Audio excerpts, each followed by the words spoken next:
Hello everyone and welcome to part 2 of my Innistrad Midnight Hunt set review for limited play. I hope straight to business. If you want to listen to my introduction, please check out part 1, and the rating scale is also shown in the description below if you don't remember what it means. The card ratings will be from 1 to 5, and I will also talk about each card a bit. But I try to maybe keep it a bit shorter than in the part 1, but let's see how that goes. This part will cover red commons, well, all the rest remaining cards, so all red cards and all green cards and all the multicolored artifact and land cards as well, in order of rarity. There's also the chapter selection below if you want to hop into some specific type of cards you want to hear about more. Alright, so let's start. Red commons start with Abandon the Post, which is a classic card with flashback twist this time. So you can attack by making opposing creatures unable to block. Well, this is a card that's really situational. It's only good when you are actually going to push through lethal damage. So your deck has to be very aggressive. I would say this is almost unplayable in any other deck, so it's like a 2-. But if your deck really is going to for sure be the aggressor, then this could be like a 3 out of 5. Ardent Elementalist, 4-mana 2/1, pretty expensive for the stats, but when it enters the battlefield, you can return an instant or sorcery from your graveyard to your hand. This of course does.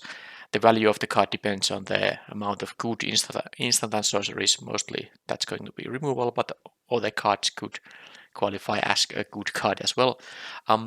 So this is going to be like a because you can compare this effect to an enters the battlefield draw a card effect, and if it was a 4-mana 2/1 that draws a card, that would be bad. But usually returning an instant or sorcery from your graveyard to your hand is going to be better than drawing a random card from your deck. So this can be an actually playable card. I still think it's going to vary from like 2+ to maybe 3, depending on the amount of targets you can have in your deck. A Brimstone Vandal, 3-mana 2/3 menace, and then it makes it a day if it isn't already a night. And then this is just pinging your opponent when day-night cycle goes. For a 3-mana 2/3 menace, it's okay. I would prefer it to be a 3/2 menace, but it's still somewhat evasive creature, can block some 2-power creatures, and then if the game goes long enough for this day-night cycle to happen a few times while this is alive, it can deal some additional damage. So it's not bad, but it's really mediocre. I would say it's like a 2+ or 3-. I mean, it's playable, but let's say 2+. I'm not that excited about it. Burn the Accursed is a 5-mana instant, deals 5 damage to a creature and 2 damage to that controller, and the creature will get exiled. So good, of course, against disturb creatures, for instance. Well, this is your basic 5-mana removal spell for red. We see a lot of these 5 mana for 5 damage with instant speed, and also always getting the 2 damage to the controller, I think is good.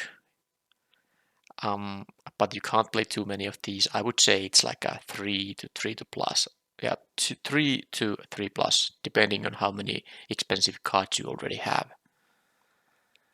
Electric Revelation, 3-mana instant.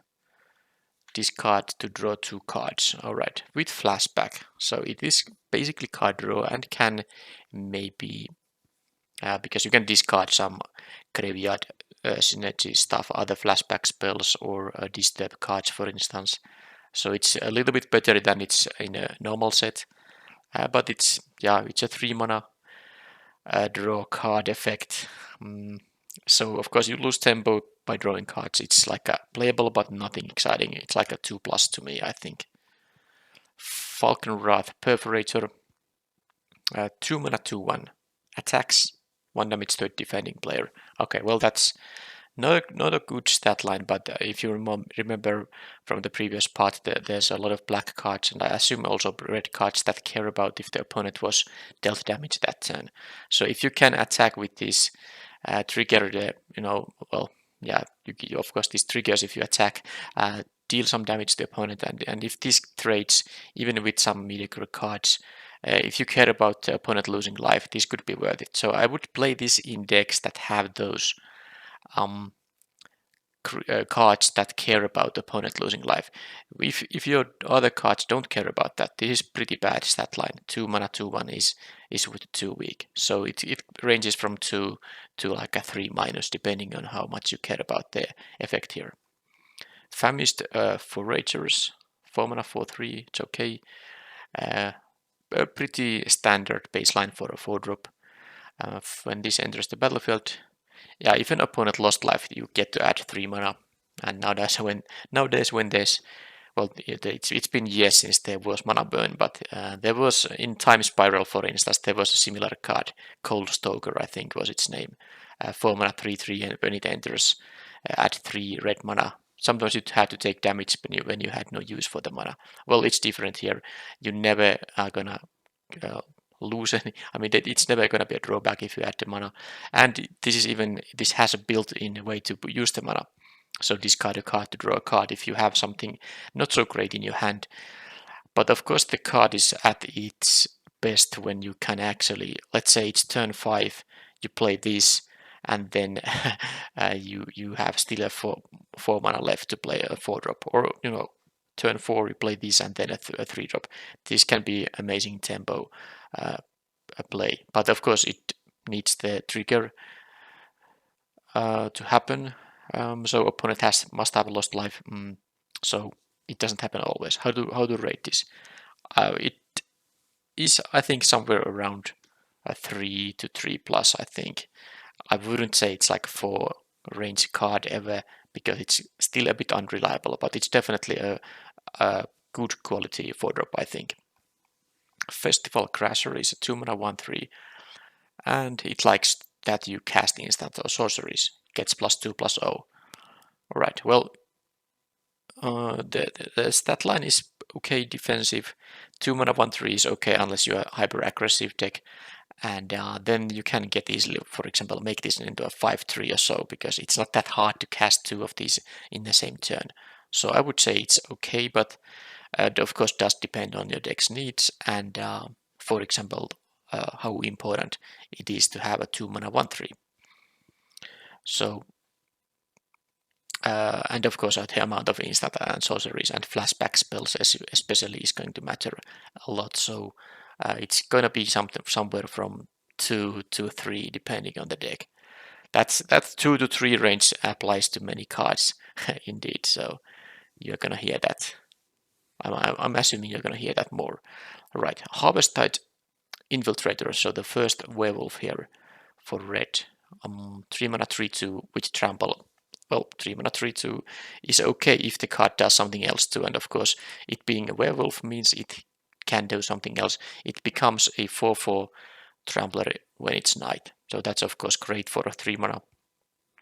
But of course, it's never reliable. You don't, because opponent can always make, if they have cards to do it, if they can make a night into day on their turn, so it's hard to kind of evaluate it. You can't say this is a 3 mana 4/4 because it's definitely not, but it's better than a 3 mana 3/2. So I would say with this upside the card has, it's going to be a 3+ maybe out of 5.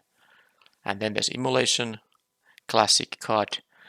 1 mana +2 -2. Well, you are mostly going to use this card to kill opposing creatures, but of course there is the mode to enhance one of your own creatures that has enough toughness, but mostly this is going to be valued as 1 mana sorcery speed removal for 2 toughness creatures. So, and it's good doing that. I'm gonna say it's like a 4-.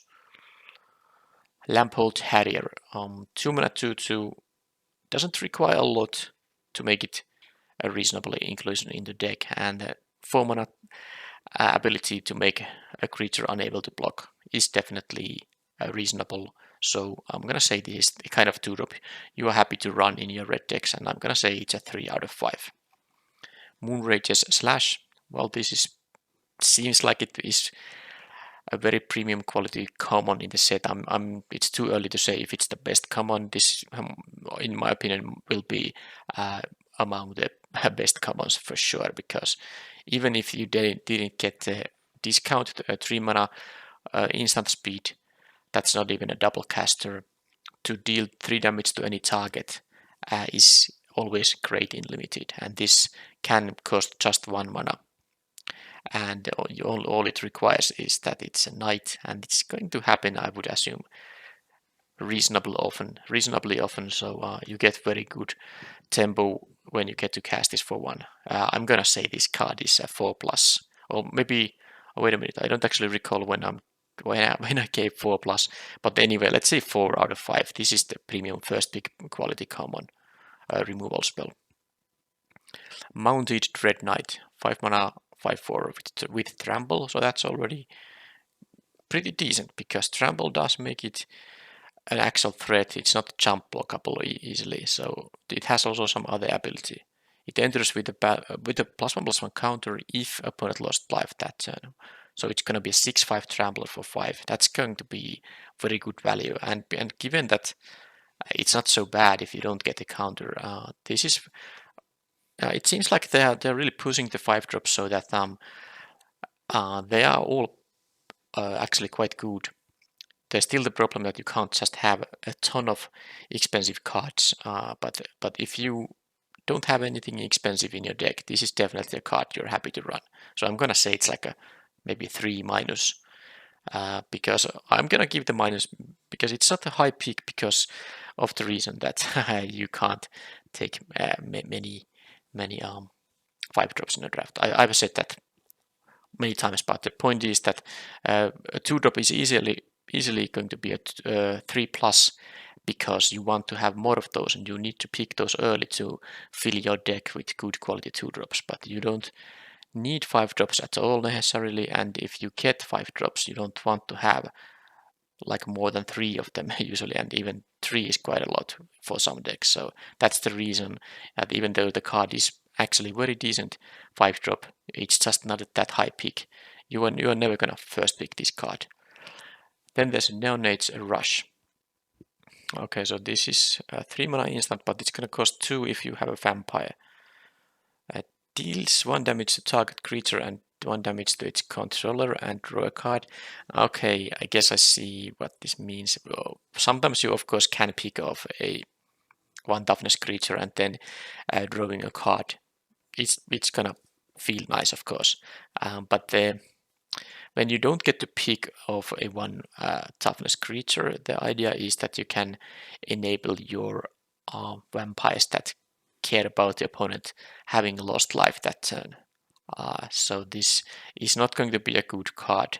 It's going to be a good sideboard card in best of 3 because you can sideboard it against decks that have 1 toughness creatures. But a main deckable card, I wouldn't say it's not, unless you have plenty of those vampires that care about opponent losing life.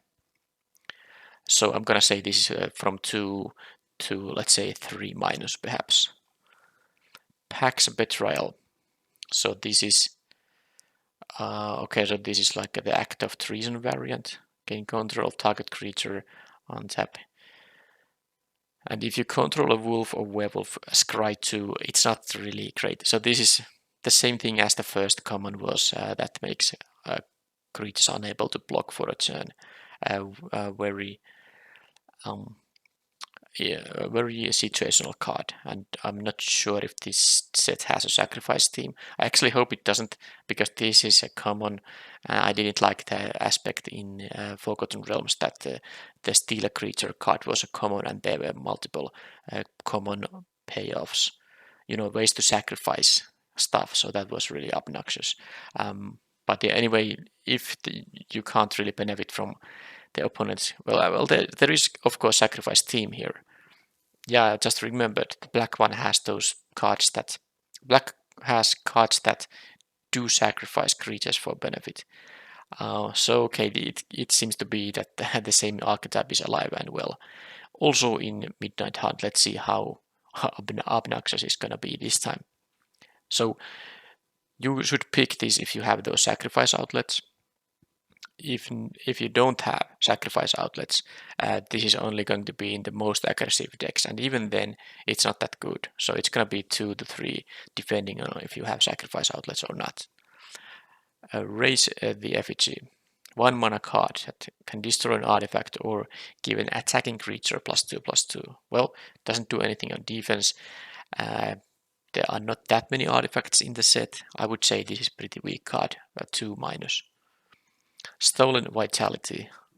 This art gets the best art in the set from me. This vampire here is really intimidating. Well, just a great piece by Mike Bierek. Anyway, what does the card do? Target creature gets +3/+1 as an instant, and it gets trample if it's your turn. First strike. Okay, so this is a trick that is interesting. So, yeah, so in a defensive, when you're blocking, you get first strike. When you're attacking, you get trample. That's pretty good, actually. This is one of the better red combat tricks, at least what I've seen.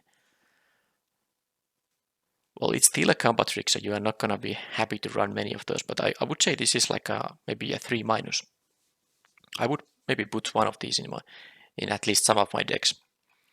Tavern Ruffian. So this is a werewolf, vanilla basically, and not counting the daybound. So 4 mana 2/5 that becomes a 6/5. Incredible difference of these two cards. A 2/5 is a defensive creature, it can block, not really great in attacking when you can play this mostly on turn 4 or later. But when it's a 6/5, it's a very undercosted big creature. So it's kind of tough to say how good it is, but I would say it's a 3+ maybe. It seems like whenever you get a night part happen, it's so good then for 4 mana, and it's not embarrassing as a creature at 4 mana when it's the front side up. So all right, let's keep it 3+. And Voldaren Stinger, 1 mana 1/1.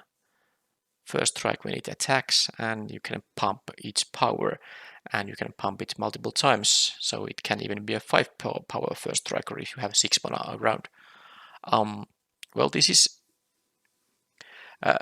not a good card normally, but what this does well is that the threat of activation is going to make the opponent not block this creature unless they have like an instant speed removal, because if opponent has a 3 toughness creature, well, assuming it's their only untapped creature, they simply cannot block because you could use 3 mana for it, or you and eat their creature.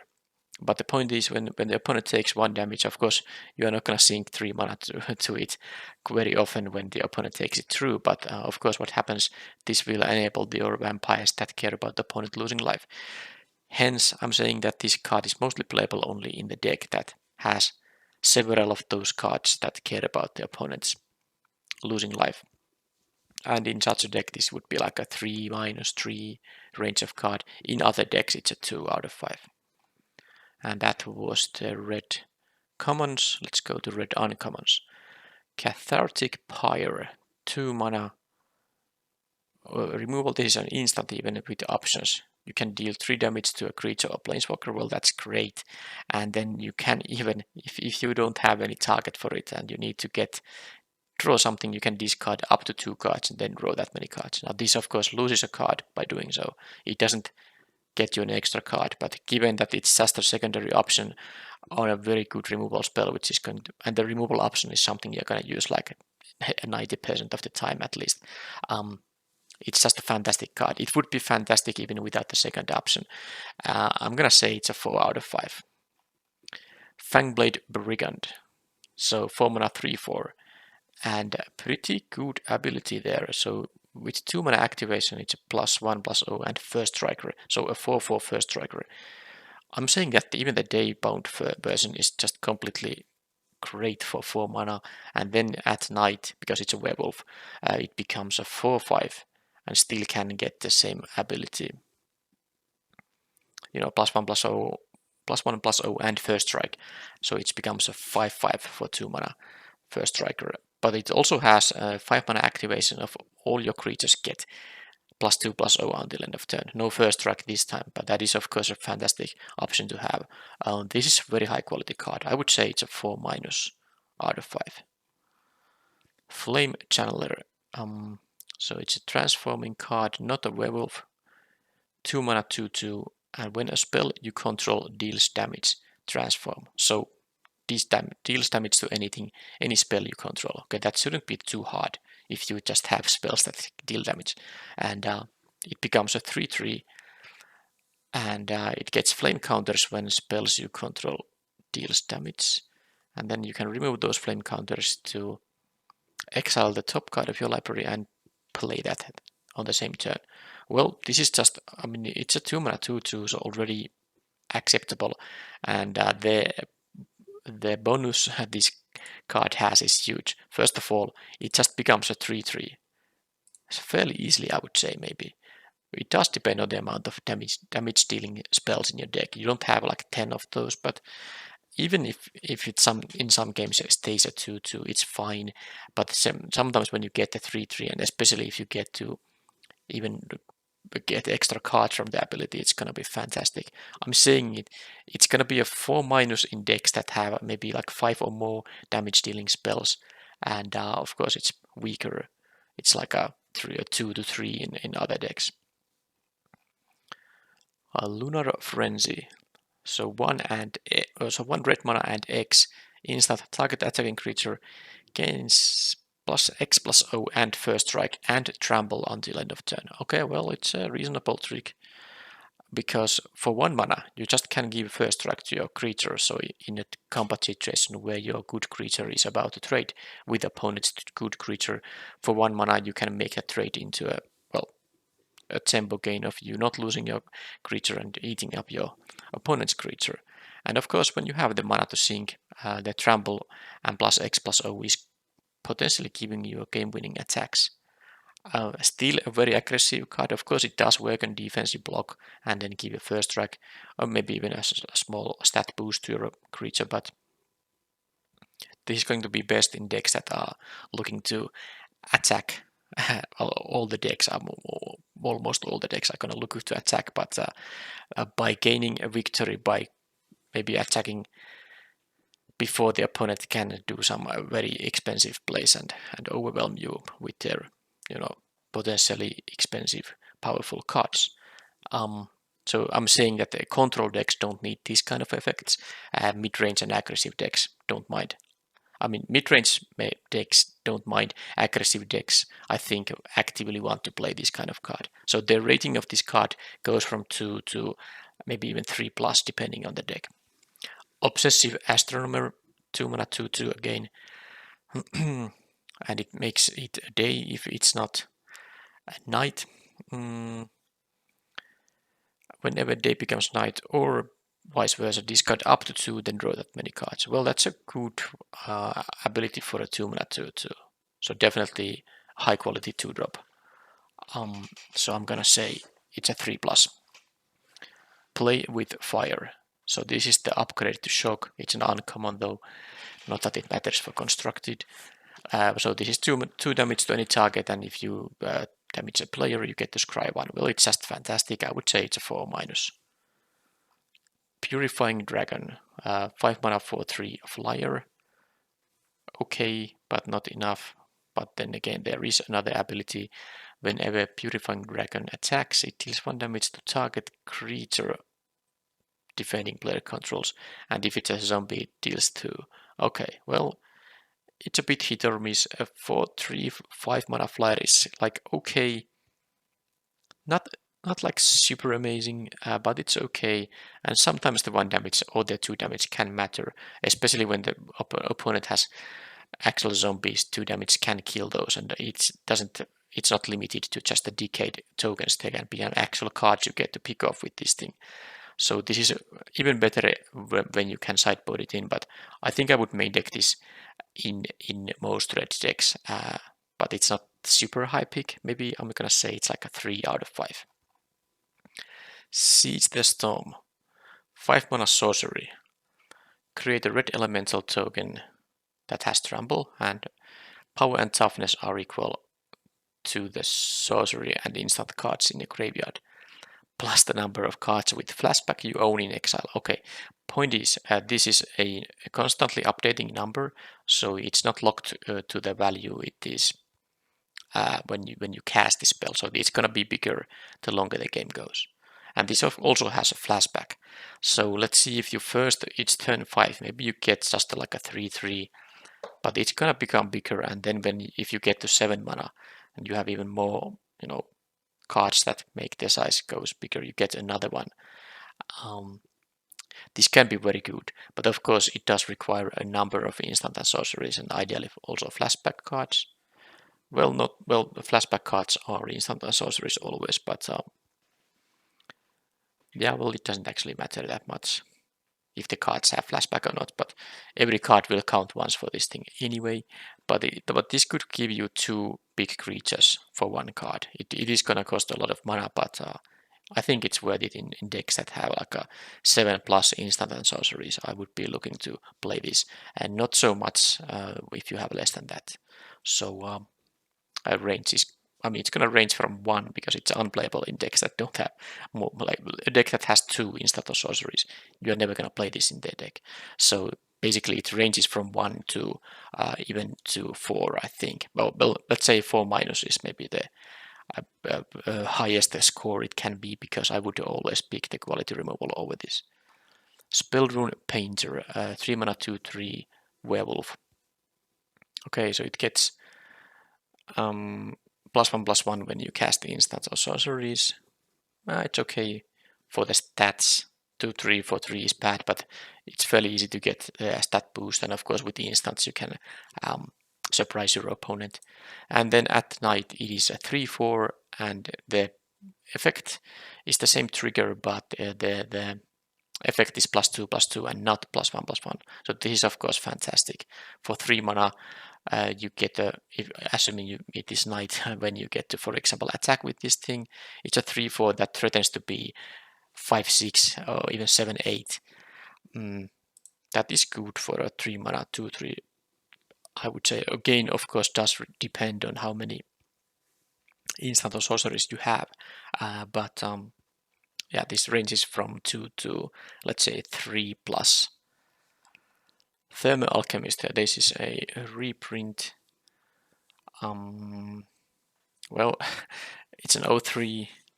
It does help if you are playing like white, a white red, or does green have what other color has the common ability? I think green might have too. But anyway, point is that the 0 power can matter if you have a coven in your deck. Otherwise, 0 power is always bad. But what does this card do? It pings the opponent for 1 damage each turn, and whenever you have instant sorceries, you get additional pings. So depending on the deck, it could be something you want to have, or it could be unplayable. It's again one of those cards. So ranges from well, I guess it's never totally unplayable because it's always unblockable 1 damage per turn. So that's something at least. So it's gonna range from 2 to maybe 3+, depending on how many instant and sorceries you have. Especially for these cast triggers, of course, flashback spells will give you 2 triggers. So flashback spells do matter for these kind of effects. So that's also gonna up the value of the card if you have multiple flashback spells. A Village Watch is a 5 mana 4/3 with haste. This is a werewolf, so it has a backside. I'm just thinking about how good is a 5 mana 4/3 haste. I don't think I would usually play such a card. Probably not. But given that it can transform into a 5/4, which gives all your wolves and werewolves haste, well, that's definitely good value for. Well, actually, this is a 5 mana card, so the fact that it's still a 5/4 But it will still have, because it's a werewolf, it will be hasty always, because of course when you play werewolves on a turn when it's already a night, they will enter of course with the werewolf, well, with the backside, and this is going to be a 5/4 with haste in that case. Yeah, I think it is a lot of hasty damage though. Yeah, I'm gonna say it's a 3. It's a 5-drop though, it's kind of tough. 3 or 3 plus. You decide. One of those. Waldron Ambusher. Okay, 3 mana 2/2 deals as an ETB effect if opponent lost life. Okay, one of those because it's a vampire. Almost all vampires probably have some condition that they do something if opponent lost life that turn. Anyway, if opponent lost life this turn, it deals X damage to creature or planeswalker where X is the number of vampires you control. So this is obviously a great card in a vampire focused deck. So basically in a black-red deck where both colors have vampires, this can easily deal, for example, 3 damage to a creature, and that for a 3 mana 2/2 is going to be great value. Yeah, well, it does depend on the amount of vampires. If you are like white-red, blue-red, and you have a total of 4 to 5 vampires, this can still deal always 1 damage because it's a vampire itself, and sometimes 1 damage can be enough. Now remember, it does require that the opponent lost life that turn, but yeah, I would play this probably in every deck, but it's gonna be a lot better in a vampire focused deck. So it goes from like 3 minus to like maybe even up to 4 minus. And that was the red uncommons. Let's go to red mythic rares and rares. The first one is Bloodthirsty Adversary. It's a mythic. Yeah, it is of the adversary cycle where you can pay extra when you cast it to get a better card. So it's without anything else, just paying 2 mana, you get a 2 mana 2/2 haste. That is of course good in limited. 2 mana 2/2 haste is a card I would always play in a deck. Then you can pay 3 mana as many times as you want as an extra. So it can be a 5 mana spell or an 8 mana spell or an 11 mana spell, but I guess the 5 and 8 are the most common ones. Well, I guess 2 and 5 are the most common ones, and sometimes you can have 8 here. But what it does, when you pay this cost 1 or more times, put that many counters. Well, okay, so it's gonna be a 5 mana 3/3, for instance. And then exile up to that many target instant and sorcery cards with mana value 3 or less from your graveyard, copy them. You may cast those copies without paying the mana cost. Okay, so this is the kind of card you are usually don't want to play in turn 2, because at 5 mana you get to cast a free spell, which usually is gonna be hopefully some very good removal spell, or well, I guess you are not running bad spells in your deck, so it's gonna be good no matter what. So you probably want to wait until 5 mana most of the time, and this card is of course great. And you have the option if you need a 2-drop, you need a hasty attacker. That's what you can do for 2 mana. So I'm gonna say it's a 4 out of 5, because when you get to do it for 5 mana, it's pretty good. 3/3 haster, you get to recast a spell from your graveyard for free. It is a mana value of 3 or less, but still.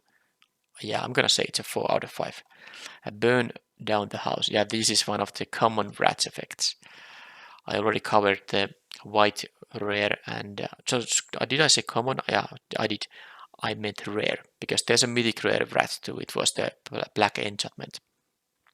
Then there was a regular rare white rat, and now this is the regular rare red draft. This is the best out of the bunch.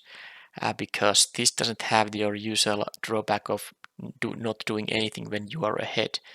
This is a modal spell where you get to, for 5 mana sorcery speed, you can deal 5 damage to each creature and planeswalker, which is great if you are not ahead.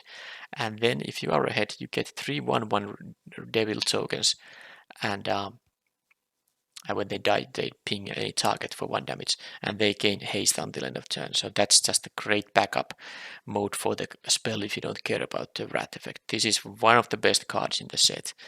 and all it requires is that it's a wrath effect, which can be a huge blowout to the opponent sometimes, and because you can always get some, and this is still a fine, a nice card, you know, getting the 3 of those hasty devil tokens with the death trigger. It's even if there was no first option here, it would be an okay card, but combining these two is gonna make it a straight 5 out of 5, one of the best cards in the set.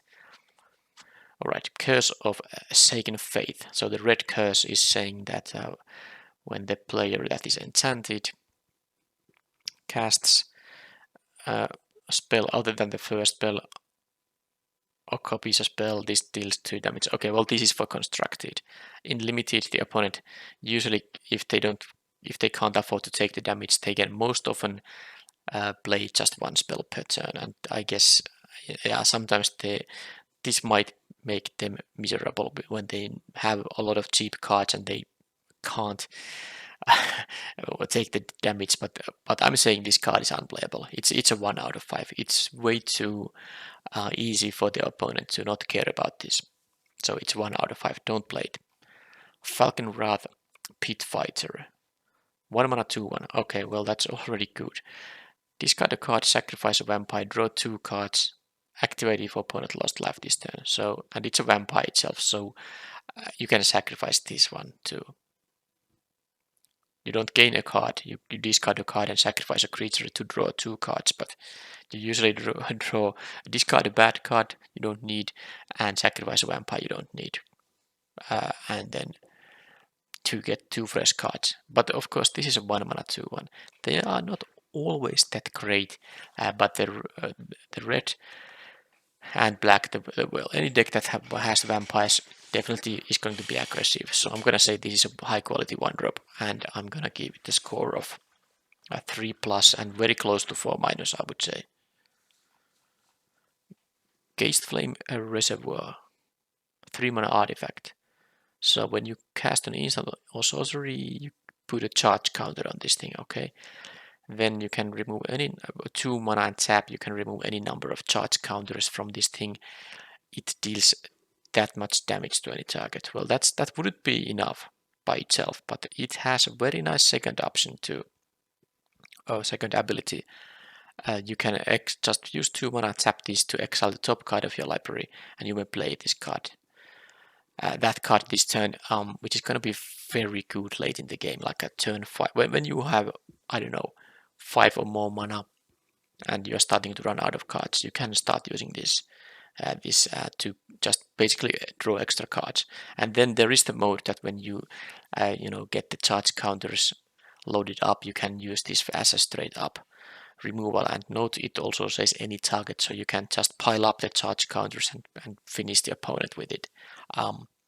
So with the option to this to be a card draw engine as well, I'm gonna say this is pretty good, but it's still clumsy.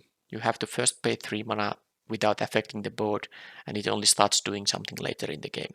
I think the potential is still good, so it's gonna be a 4-, but it's not a bomb rare. Light Up the Night. Well, it's an X spell to any target. So the Fireball variant, or is it Blaze? Blaze is the most basic version of the effect. Anyway, red and X at sorcery speed deals X damage to any target. And now this is the good part, because X spells are actually, well, they are great because of their flexibility and the ability for them to just finish the opponent out of nowhere. And they are very inefficient removal spells, because you pay like 3 mana to deal 2 damage, 4 mana to deal 3, usually at sorcery speed, so it's not that great. But now this circumvents that, so it deals 1 extra damage if you target a creature or planeswalker. So this is 3 mana for 3 damage, 4 mana for 4 damage, 5 mana for 5. That is fantastic. And this thing has also flashback. Although the flashback is okay. Okay, let's forget about that. Forget about the flashback, because it requires removing loyalty counters from among planeswalkers you control. Interesting in constructed. If you have a planeswalker on your turn that has a bunch of loyalty counters, you are going to be in a pretty good shape. So I'm not going to care about the flashback at all when giving value, when giving a grade to this card. but the grade is 5 still, because it's such an efficient creature removal and doubles as a burn spell that finishes the opponent. It's a 5 out of 5, even without the flashback, which is not going to be relevant in limited. I mean, it can be, but it's not really going to be often enough that it's going to affect the grade. Not that you can really give any better grade than 5 out of 5. Then there's a Mythic Dragon, 4 mana 4/4 flyer. Well, that's fantastic stats, of course. Whenever you cast a spell, you may discard your hand. If you do draw a card for each of that spell's colors, well, that's going to be 1 or 2 in limited. So, and most often 1. So, of course, the point is that if you have an empty hand or just a couple of cards you don't really care about, you can discard. Because this is a may effect, you don't have to discard your hand if you don't want to. So that's, of course, a good trigger. Pure upside. And when Moonveil Regent dies, it deals X damage to any target where X is the number of colors among permanents you control. So this is for constructed. I mean, of course, this works in limited, but it's not a multicolor set or anything. So it's gonna deal like 2 damage or 1 damage most of the time, which is still good. I mean, it's any target, so it's a good death trigger. But yeah, this is a good package. I mean, the efficient stats, evasion, and it doesn't even cost 2 red. It's not a double caster, and you get to draw cards with this. It's a 5 out of 5. Reckless Stormseeker, 3 mana 2/3. At the beginning of combat on your turn, target creature you control gets +1/+0 and gains haste. So it's not another target creature, it can pump itself, and this means it is effectively a 3/3 hasty creature because it can give itself haste. So 3/3 haste unless you have a better target to pump. And then it's a werewolf, so the backside is a 3/4, and the effect is +2/+0 trample and haste. Alright, well, this is pretty good. I mean, yeah, it's a 4 out of 5 card. Such an efficient card, and it would be very good even with just the front side. The fact it can be the during night, it's even better. I mean, imagine if it's night already. You play this, you pay 3 mana, you get a 3/4 creature that can, if you want to pump itself, it can be a 5/4 trample haste for 3 mana if it's night already.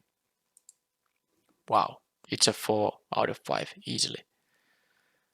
It could be even. Would I pick this over premium removal? Maybe not. Maybe not. It's pretty close though. But it's like 4, maybe 4+ out of 5. Smoldering Egg, 2 mana 0/4 defender. So whenever you cast an instant or sorcery spell, this gets ember counters equal to the mana spent to cast that spell, and then if this thing has 7 or more ember counters, remove those and transform. So for 2 mana, this is gonna, and you have to wait for a bit to get those ember counters. But what this becomes is a 4/4 dragon flyer, which says that whenever you cast an instant or sorcery, this thing deals 2 damage to any target. So a pretty insane card when it's a dragon, and I don't think it's that hard. I mean, you have to cast like and note that if you have flashback spells, this cares about the mana you spent to cast those spells, not the mana value of the spell. Often flashback spells have a more expensive flashback cost than what is the mana value of the spell itself. So this is going to care about the mana you use. So if you have like something that costs first 2 and then it costs 4 by play from the flashback cost, that's already 6 counters and you only need 1 more. And even if you don't have flashback spells, you have like a 2 mana spell, 3 mana spell, and a 2 mana spell, and that's it. And this can still block. It's an 0/4 defender. This can block 3 power creatures in the meanwhile. Yeah, it's a great one. The dragon is such a good one. I'm gonna say it's maybe not exactly a 5 because it is slow. It doesn't have immediate impact, but I'm gonna say it is a 4 out of 5. No, 4+ out of 5, assuming your deck has enough instant and sorceries that can, transform this with reasonable certainty. Yeah, of course, if you don't have, this is going to be an unplayable card. You don't want to have a 2 mana 0/4. When you have this in your deck, what is the correct number of instant and sorceries or flashback spells? It's not that easy to say, but I mean, you would definitely want to have 6 to 7 instant and sorceries, and ideally some of those have flashback. Yeah, it's gonna be a 4+ in that case. Sunstreak Phoenix, 4 mana, 4/2 flying. This time it's a double caster. And it makes it a day if it's not already day or night. And then when the day-night cycle changes, you may pay 2 mana. And okay, so yep. If this dies, well, goes to your graveyard in any way, you can just bring this back by paying 2 when the cycle, the time of day changes. So of course it's pretty good. A 4 mana 4/2 flyer would be good already, and the fact this keeps coming back, like the Phoenixes do, of course. I'm gonna say this is a 4+ out of 5. And that was the red cards. Let's go to green commons. Bird Admirer Werewolf. 3 mana, 1/4 reach. Well, we see sometimes these cards, they are nowadays, they have some extra abilities, and this one, of course, being a werewolf, means it has extra ability, and then it becomes a mammoth spider, so a 3/5 reach. Well, it's good. I would say I would play this in all green decks, because sometimes flyers can be annoying against green, and these are very good at blocking flyers, 1/4 and 3/5. So I'm gonna say it's a 3 out of 5. Bounding Wolf, Flash Reach, 3 mana 3/2. Well, it is a 3 mana 3/2 which has some bonus abilities, but I'm not that excited about it. The good thing about this thing is the flash and its relevance when you have werewolves, because of course when you want night to happen, you shouldn't play any spells on your own turn, and flash creatures help there. So I'm gonna say that if you have werewolves, and of course when you are drafting green, you usually probably do have werewolves, this is going to be mattering. The flash here matters more than usually. Normally it's just a surprise blocker, but a 2 toughness surprise blocker isn't that impressive, because it seldom gets to eat something for free.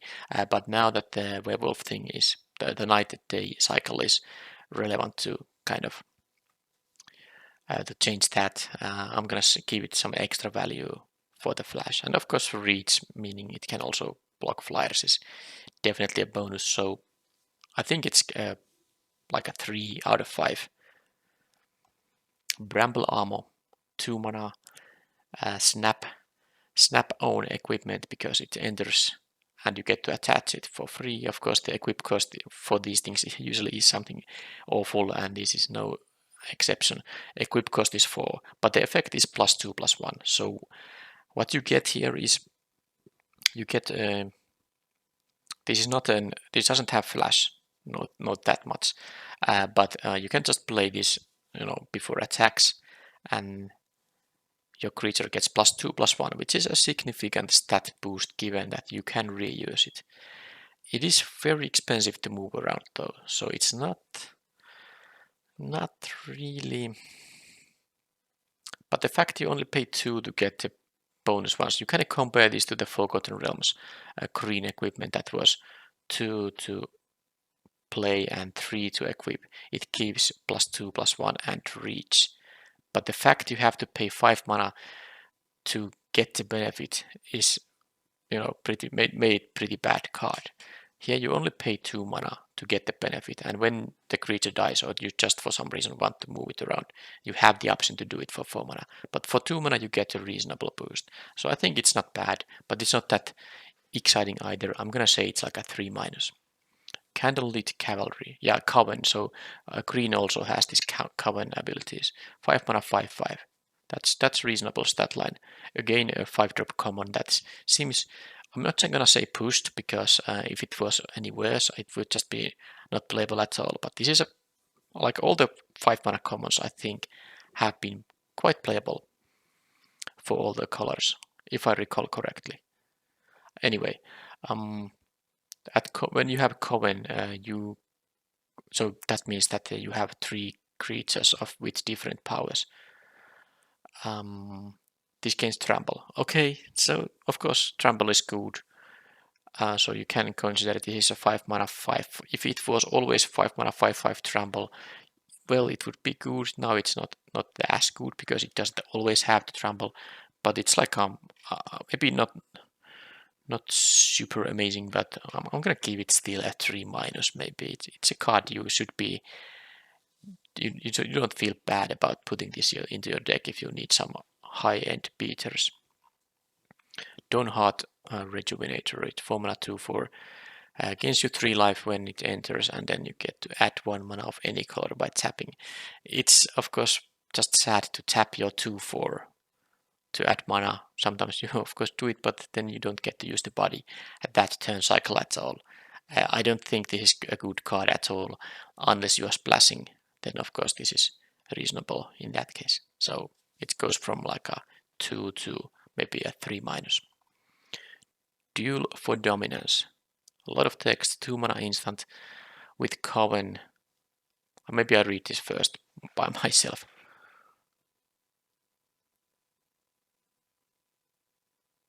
Okay, so this is your green fight spell.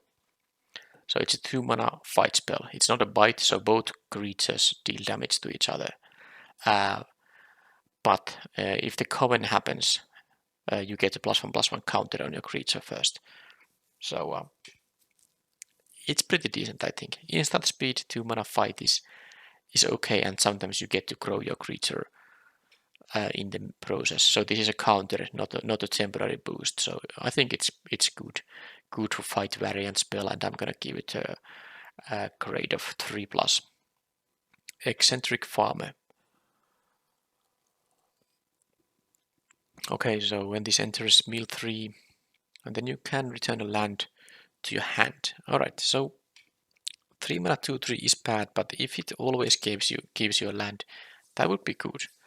But you don't always get a land from those 3 cards. But you can of course have some other self-mill.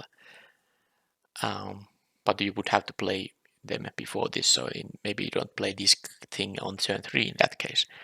But overall, I think, well, I'm not going to make the hypergeometric calculations. What is the chance for a 17 card deck to have 3 cards so that at least one of them is a land? I would say it's a fairly reasonable chance. I mean, definitely going to be more than 50%. Yeah, it's gonna, I mean, definitely not all the decks care about this because it's a 3 mana 2/3. Maybe if you are controlling a deck that wants to have those lands and doesn't mind having a 3 mana 2/3 as a blocker, it's okay. But I would say it goes like from 2 to 3 minus. Harvest Tide Sentry, 2 mana 3/1. Okay, an okay stat line for a 2-drop, and at the beginning it has a Coven ability. So at the beginning of combat, if the Coven trigger, if the Coven is active, this can't be blocked by creatures with power 2 or less. Alright, I like that. It can't be blocked by tokens or rather insignificant creatures, so it has a semi-evasion. Okay, that makes it a pretty decent 2-drop, I would say. I'm gonna give it 3+. Howl of the Hunt, 3 mana enchantment aura with flash. Enchant creature, this gives +2/+2 and vigilance. Okay, and then if this enters, if the enchanted creature is a wolf or werewolf, you get to even untap that creature, so that's even some bonus surprise value. This is a card you have to keep in mind when you play, when the opponent has 3 mana up and you are figuring out your attacks, because this is a permanent +2/+2 boost, so this is going to be great when you get to win a combat and your creature is permanently bigger, and the +2/+2 and vigilance is no joke.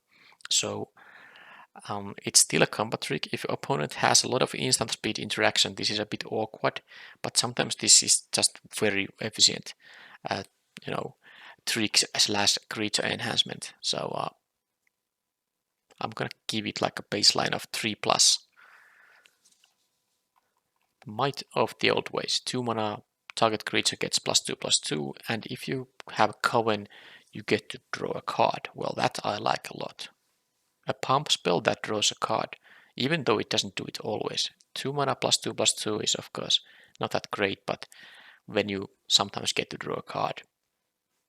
And of course, remember that this first the pump is applied and then the coven is checked. So if you have like a couple of 3 power creatures and then a 2 power creature, you target one of your 3 power creatures, it becomes a 5 power creature, and then you have 5, 3, and 2. So you will get to draw a card. I'm gonna give this card. I'm gonna give it at least a 3+, but I guess in some decks where you're very much guaranteed to get the coven happen, it could be even something like a 4-.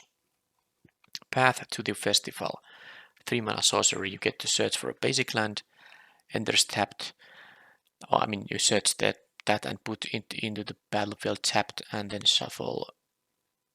And then, okay, if there are 3 or more basic land types, you get to scry 1. It's a pretty minor effect, but I suppose it's a bit of a payoff for when you splash something.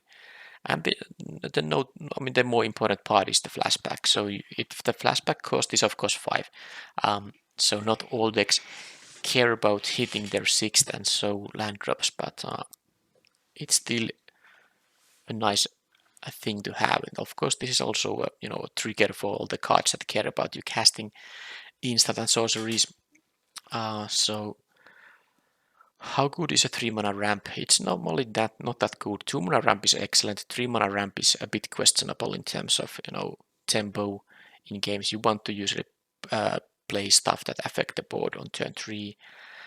Even if that means you get to play a 5-drop on turn 4, it's not, and you can't guarantee that always, because you're not going to have that many 5-drops in your deck. So usually a 3 mana ramp is bad. I don't think I would play this card unless I have a lot of, for example, card draw, some late game big bumps like 5 and 6 mana cards, or I mean, those are the cases when I don't splash. But whenever I'm splashing for a card, I'm definitely playing this in my deck, because this is just enabler for the splash.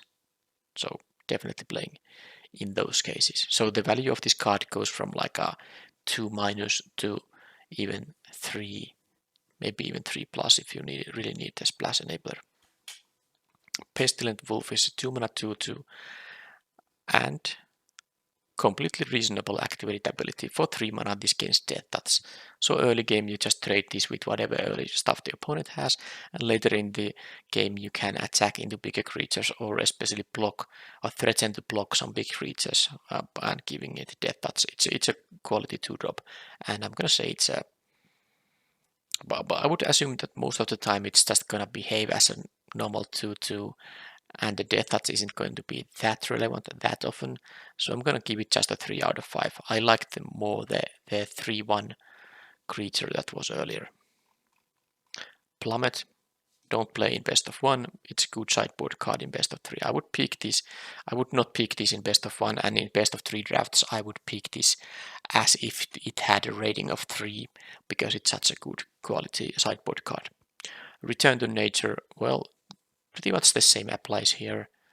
The exile target card from a graveyard is more relevant in this set than in some others, of course, but still not a main deckable card. You will sideboard this in against some problematic artifacts or enchantments. So don't pick in best of 1 and pick it as if it was a 3 in best of 3. Then there's a green. This is the classic green common 4-mana spell that gives you a 4/4 creature. Often it's a creature card, but now this is a sorcery that gives you a 4/4 green beast token, which is fantastic for 4 mana. It's not even a double caster, and this spell has a flashback, so for 7 mana you can recast it. I'm gonna say this is, you are gonna always want to play, you probably won't be cutting that if you have too many 4-drops, this is not gonna be the 4-drop you are gonna cut. So this is, I think, easily a 3+ out of 5. Snarling Wolf is a 1 mana 1/1 and at 2 mana you can once per turn give it +2/+2. So it's so bad when you don't use the mana because 1/1 is such a weak stat line. So I don't like this. I'm gonna give it a 2-. Tapping at the window. 2 mana sorcery. Okay, you get to check the top 3 cards of your library and reveal a creature card. Put it into your hand. The rest go to your graveyard. Well, that's gonna weave sometimes, but this has a flashback effect. And of course, the point is that all the cards go to your graveyard, so you can benefit from graveyard synergies with this card. I wouldn't play this in a deck that doesn't care about having stuff in your graveyard. But if you do, this might be an okay card. You still want to have at least like a 15 creatures perhaps, because you don't want this to whiff, even though it has the flashback and you get the other shot. So it's gonna range from like 2- to maybe 3+, depending on how deep into graveyard synergy you are. And then there's a Timberland guide, 2 mana 1/1 that puts a +1/+1 counter on anything, any creature when it enters. And often it's gonna of course be itself, so it's a 2 mana 2/2 that has the option to give the counter to someone else.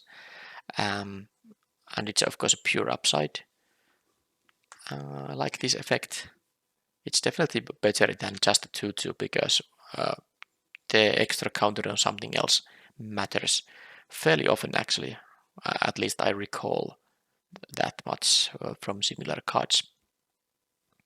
So I'm gonna give this a 3/5.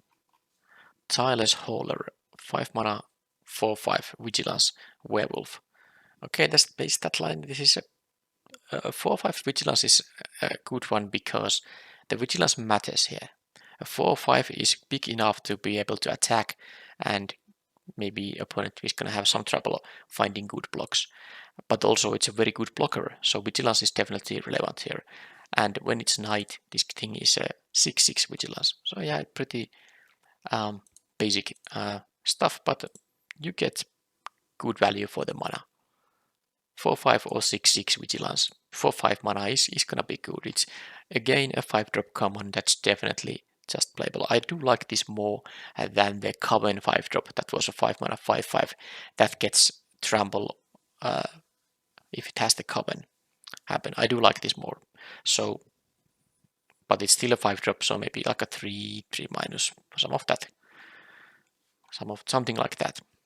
Okay, that was the last green common. Yep. Green uncommons. Brood Weaver. 4 mana 2/4. When it dies, create a 1/2 spider token with reach. And of course, this has reach itself because it would be pretty bad if it didn't. It's no Penumbra spider. I think that was also in Time Spiral. It just made another 2/4 reach thing when it died. Well, that was an insanely good card. This thing, I'm going to say it's good, but 2/4. This is an uncommon, but green had what, 2 common reach cards at least. The Flash Wolf and then the Werewolf, which is a 1/4 or a 3/5. And then now we have an uncommon reach guy. So in this set, it seems like green has a bunch of tools against flyers. I would say that I would put this to my main deck and play in best of 1. It's a card you might sideboard out, because when the reach doesn't matter, the fact you get a 1/2 token, it's maybe not that great. I don't think this is that high of a pick. I would rather definitely take the flashback spell that creates a 4 mana, a 4/4 token, and then flashback at 7 mana. I would definitely pick it over this. But I'm gonna give this like still maybe a 3-. Because a 2/4 or 4/4 mana, it's a small stats. 3-. And as a sideboard card maybe. Well, no. Let's not complicate it too much. 3-. A Burly Breaker. 5 mana 6/5. Ward 1. And this is a werewolf, and that's the front side. 5 mana 6/5. Ward 1. That's already good. That's actually pretty good if that would be all it does. So when it's night, this is a ward 3/8/7. Now, okay, it doesn't have trample. It's just maybe a dumb big guy, but it's very big. I mean, even if it's not gonna be night very often, this is gonna be very good. I'm gonna say this is a 4- out of 5.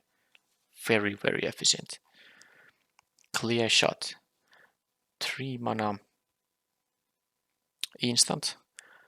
Okay, so there's at common we had a fight spell, and at uncommon we have a bite spell. So a spell that makes a creature you control deal damage to something else equal to its power without taking damage from the other creature back.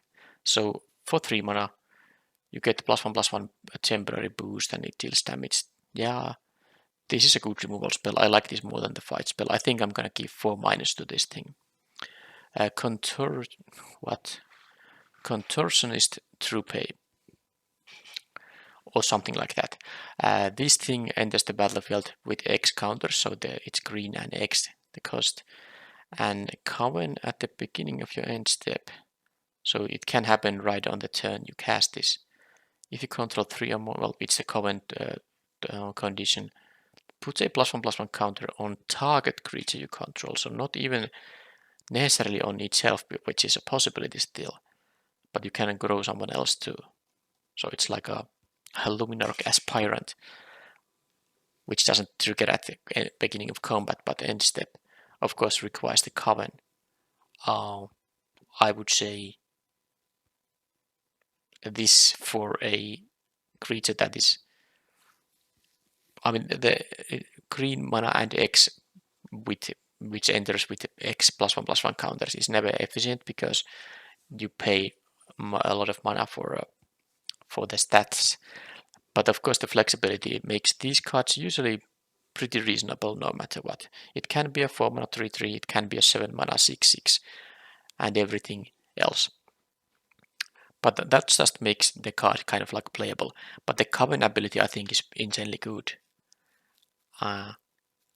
Especially when you can control the amount of power this creature has.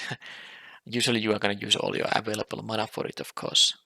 But point is, this is a very good card. I'm going to give it a 4- out of 5. Dawnheart Mentor, 3 mana 0/4. When it enters the battlefield, you get a 1/1 token. And when it has a coven activated ability, so you can't activate it unless coven is happening. Target creature you control gets +3/+3 and trample for 6 mana.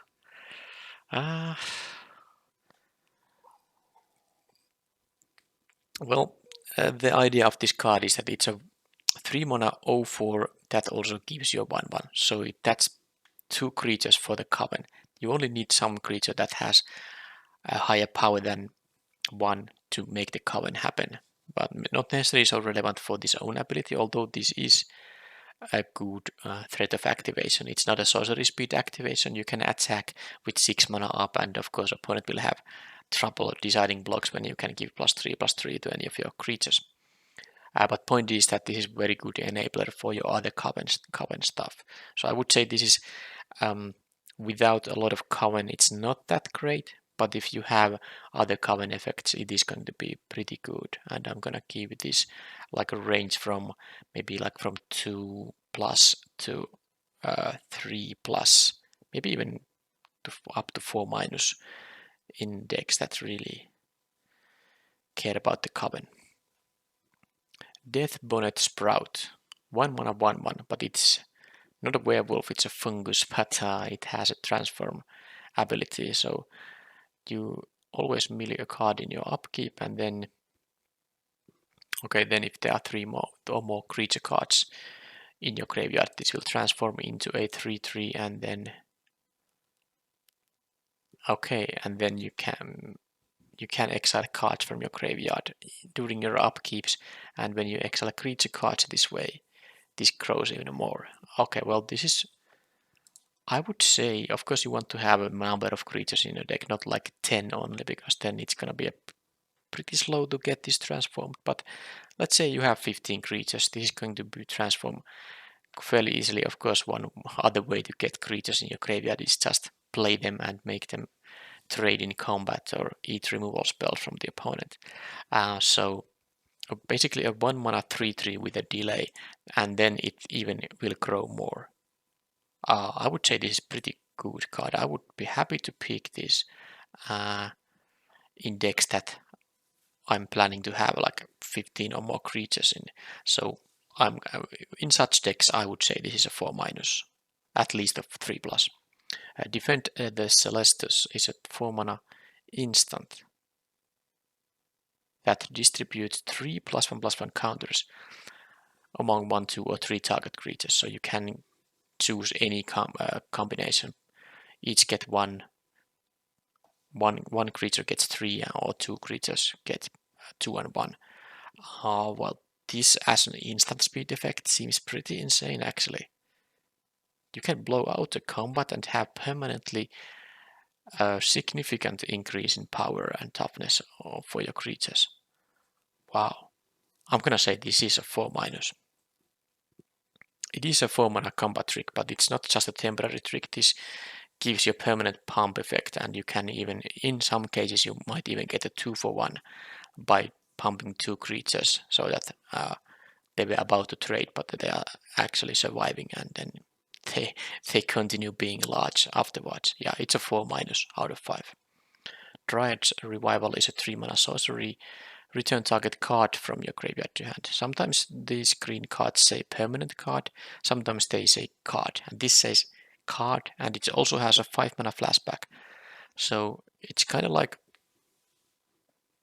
a draw spells, but you, of course, drawing a card is not as good as returning a card from your graveyard to your hand. With the flashback, you will get card advantage from this. Of course, almost every flashback spell gives you card advantage, but this gives actual cards, so it's even easier for this. It does cost a lot of mana to do all that, but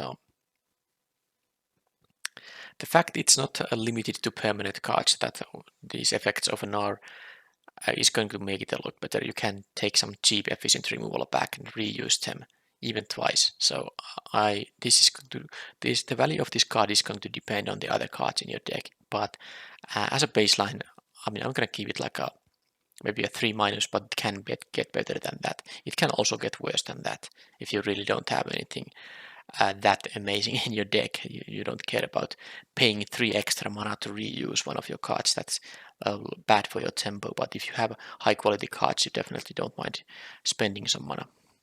Hound Tamer is a 3 mana 3/3 werewolf. It is okay. Well, this is very efficient. So even if we ignore the backside, it's a 3 mana 3/3, not even a double caster. It has trample, and 4 mana activation, put a +1/+1 counter on target creature. So again, not just itself, but can also put counters on someone else. This already would be a 4- for me. But when it can transform into a... Okay, well, this is an upgrade, but maybe not as big of an upgrade as for some other werewolves, but this will become a 4/4 instead, and it gives all your wolves and werewolves trample. And it has the same counter giving ability. So is it gonna be a 4 or 4-? Well, it's gonna be one or the other. It's a very first pickable card to me. Outland Liberator is 2 mana 2/2 a werewolf, so you can pay 1 mana and sacrifice it to destroy an artifact or enchantment.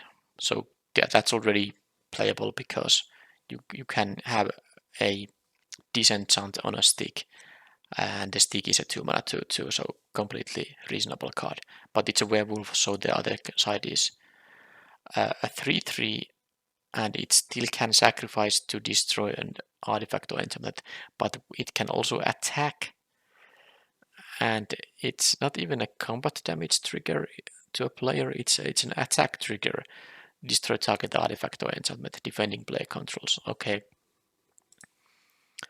Well, it's a pretty fantastic card. It's also a 2 mana 2/2 that can become a 3/3 even if you don't care about the disenchant part. This is very high quality card. I'm gonna say it's at least for 3+, but it could be 4-.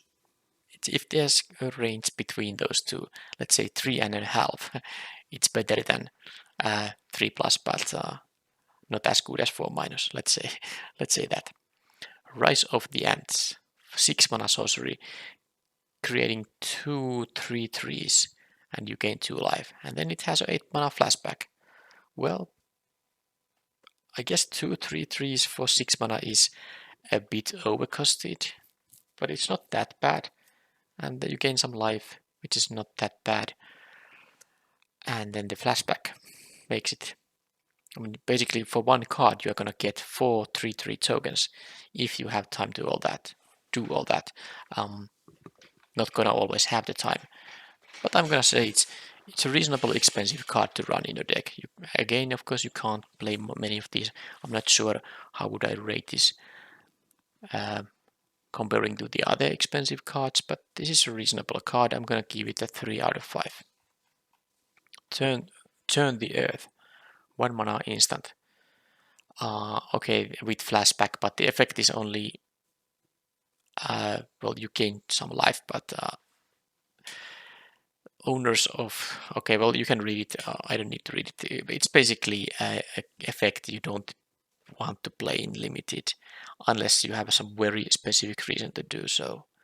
I'm gonna say it's a 1 out of 5, unless you know what you are doing, and this could be something you want to put in your deck. But in normal decks, wouldn't want to have this kind of effect. It doesn't net your card. It doesn't affect board. Not good. And then we go, these were all the green uncommons. We see the green rares and mythic rares now. So Ogre of Autumn is a 3 mana 2/3 double caster. You may look at the top card of your library and you may play lands from there. Well, that's fantastic because you will simply basically draw free cards for this with this the ability occasionally. And then with Coven, you can also cast creature spells from there. Well, that's fantastic. This is high quality card. I'm gonna give it a 4 out of 5. Am I gonna give it more? I mean, let's give it. Still not sure if I'm gonna first pick this over some of the great removal spells, but I guess this is giving you cards without you having to pay any extra for them. Well, you are paying in terms of having a 3 mana 2/3, which is not good stat line, but it's still acceptable. I'm gonna give it 4 plus. Prior Bridge Tracker is a 3 mana 2/3 again. Vigilance, you get to investigate. Well, okay. And then as long as you control a token, it gets +2/+. So it doesn't have to be the clue token it creates, but of course that will apply until you draw a card. So basically this is a 3 mana 4/3 with Vigilance, and then at some point you can draw the card. If you don't care about this losing the pump effect, or if you have some other tokens. So it's pretty good. I mean, you can consider it as a 3 mana 4/3 that draws your card at some point. So it's a good card. I'm gonna give it a 4 minus perhaps. Yeah, I'm gonna give it 4 minus because it's still not you know, I would pick high quality removal over this card. Consuming Blob, mythic rare ooze with 5 mana. Okay, so power and toughness is equal to the number of card types among cards in your graveyard, and toughness is that +1. And then at the beginning of your end step, you create, well, similar creature than this, but it doesn't create a copy. And if you are wondering why did they word it like this, well, if it made a copy, it would actually be exponential growth. Each of the copies would make, also more oozes. But this is only one ooze, and it's linear growth, so you get one other ooze per turn. It's still, of course, fantastic. You should usually have like a creature, maybe instant or sorcery, and sometimes both. And of course, it's possible to have enchantments, artifacts.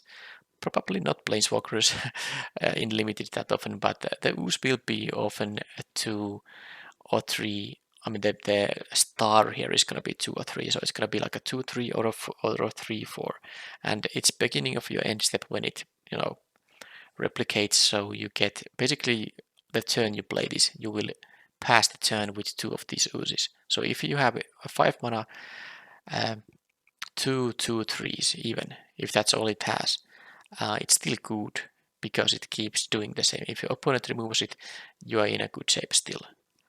And yeah, this is just I mean, this is gonna dominate the board at the game if it, if opponent doesn't deal with it and doesn't have evasive creatures to, try to kill you fast. This is gonna win the game. It's a 5 out of 5. Primal Adversary. So the green card of this cycle is a 3 mana 4/3 trample. So of course very good stat line already. And then when it enters, you may pay 2 mana any number of times, and for each 2 mana you pay, you get that many +1/+1 counters. So it's gonna be a 5 mana 5/4, 7 mana 6/5, and so on. Then up to that many target lands you control become 3/3 wolf creatures with haste that are still lands. So the haste is mostly there because if you played a land on that turn that you didn't use for the mana here, you don't have to remember if it has summoning sickness or not. Anyway, point is that again, sometimes you will play this for a 3 mana, but I would say you want to at least wait until you are at 5. In that case, you get a 5/4 Trampler and a 3/3 out of your lands. Now, of course, the land, well, it can, if it dies in combat or opponent removes the 3/3, you lose the land and you don't get mana from it. But at 5 mana, it's not maybe that big of a deal. This is a fantastic card. Because at 7 is not unreasonable mana to get in limited. You will get a 6/5 Trampler and 2 3/3s for 7 mana. I'm gonna say this is a 4+. Sarith the Viper's Fang, 4 mana 3/4. Other tapped creatures you control have death touch, so those who are attacking, and other untapped creatures you control have hexproof. Okay, and then you can untap another target creature or land you control. It costs mana, so basically what you can do is it costs generic mana to activate. So the land activation, land targeting is a bit weird, but you can, if you have, for example, 3 forests and 1, let's say, swamp, and you have a card that costs 2 black mana and 1 generic mana, then you can untap the swamp. You can tap the swamp and then untap it by using mana from your forests, and you get to, basically play double casters easier. That's really a small part of the card. The important part is that you can untap another target creature and then it will have hexproof. So this basically protects each of your creature from removal other than itself.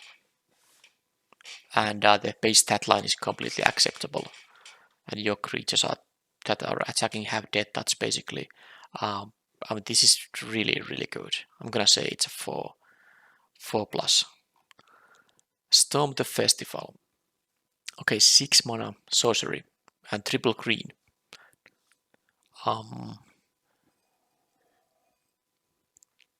Okay, look at the top 5 cards of your library, and you can put 2 permanent cards that have cost at most 5 mana. Straight to the battlefield. Has a flashback of 10 mana, which is, well, sometimes going to happen, but not often.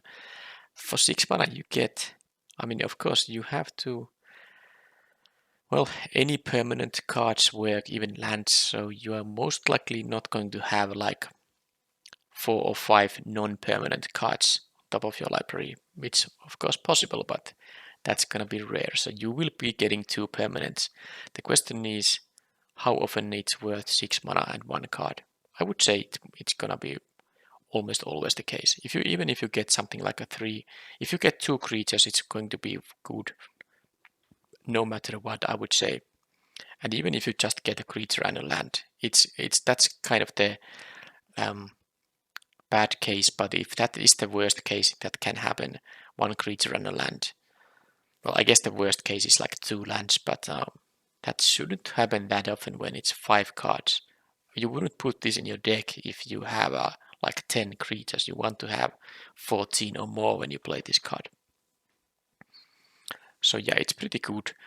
I'm going to give it a rating of Maybe a 3+ still, because it's not, I mean, you are not gonna get 2 5-drops that often. You don't have that many 5 mana cards in your deck that it would be reliable to get them. Of course, it would be fantastic to get 2 5-drops, but considering the average scenario, I'm gonna give this a 3+. I don't think it's that good of a card.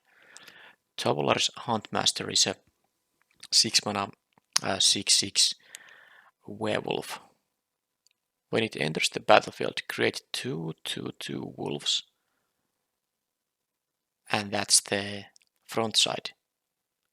Well, let's just say, even if we forget about the werewolf part, this would be an insanely good card. 6 mana 6/6 that creates 2/2/2s as an ETB. It's insanely good. Then the knight side is, well, if it enters or attacks, create 2 of these tokens, and then for 4 mana you can make your wolves or werewolves fight creatures, but not itself. Another target, wolf or werewolf. I mean, when you attack with this, you get 2/2/2s.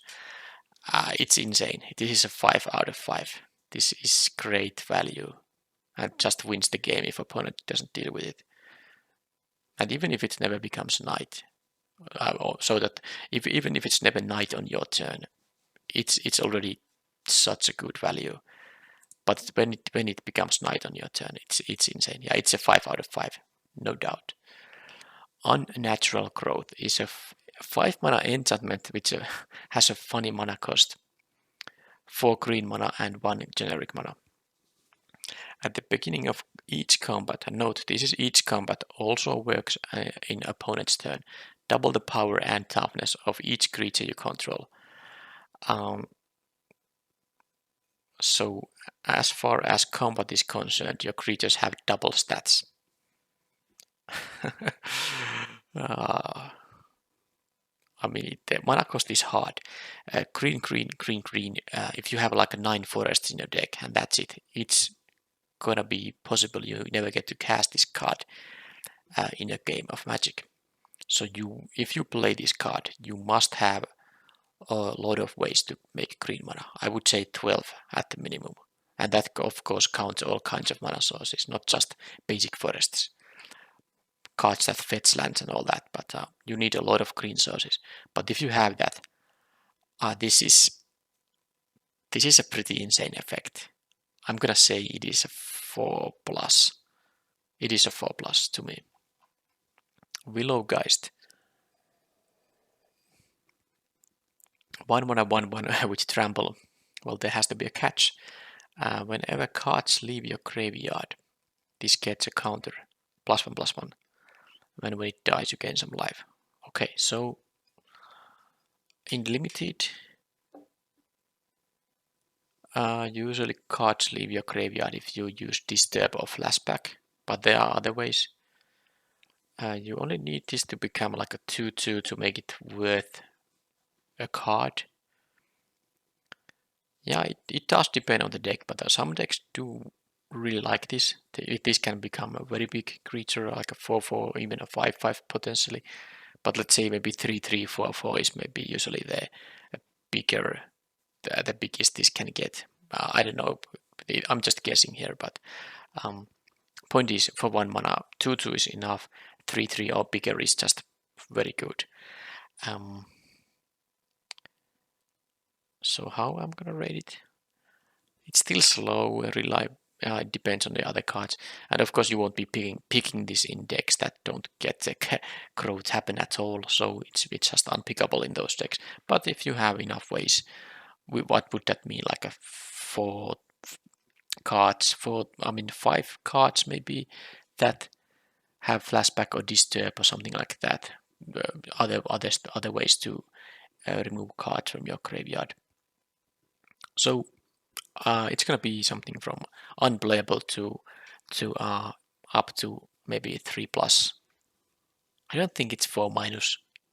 It's too situational for that. But 3+ is the maximum.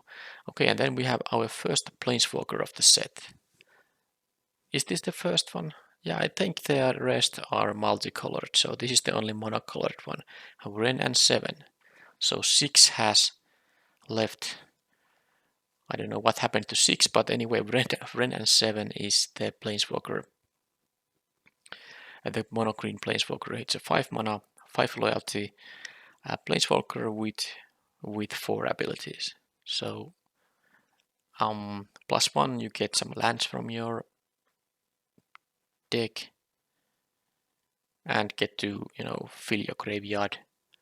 Then you can put lands. Okay, I don't think the 0 is gonna be that interesting that often, but I suppose if you hit peak with the +1 and then on the next turn maybe you might want to put 3 lands to the battlefield. They will enter tapped though, so you can't use the mana right away. But okay, the interesting part, the thing that you probably will use first, most of the time in limited at least, you will use 3 loyalty out of those 5 to create a green 3-folk token with reach and power and toughness are each equal to the number of lands you control, so it's gonna be at least like a 5/5 reach creature, and then that will still leave 2 loyalty to Ren and 7. That's pretty fantastic. I guess after that it doesn't. It takes some time to create further advantage, but still getting those lands, and of course getting those lands does make your 3-folk bigger and bigger, and then at some point you might just do the -3 again.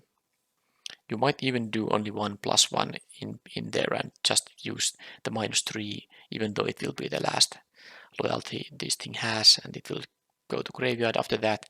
But sometimes you might want to just have 2 of those 3 folks and they will be pretty big.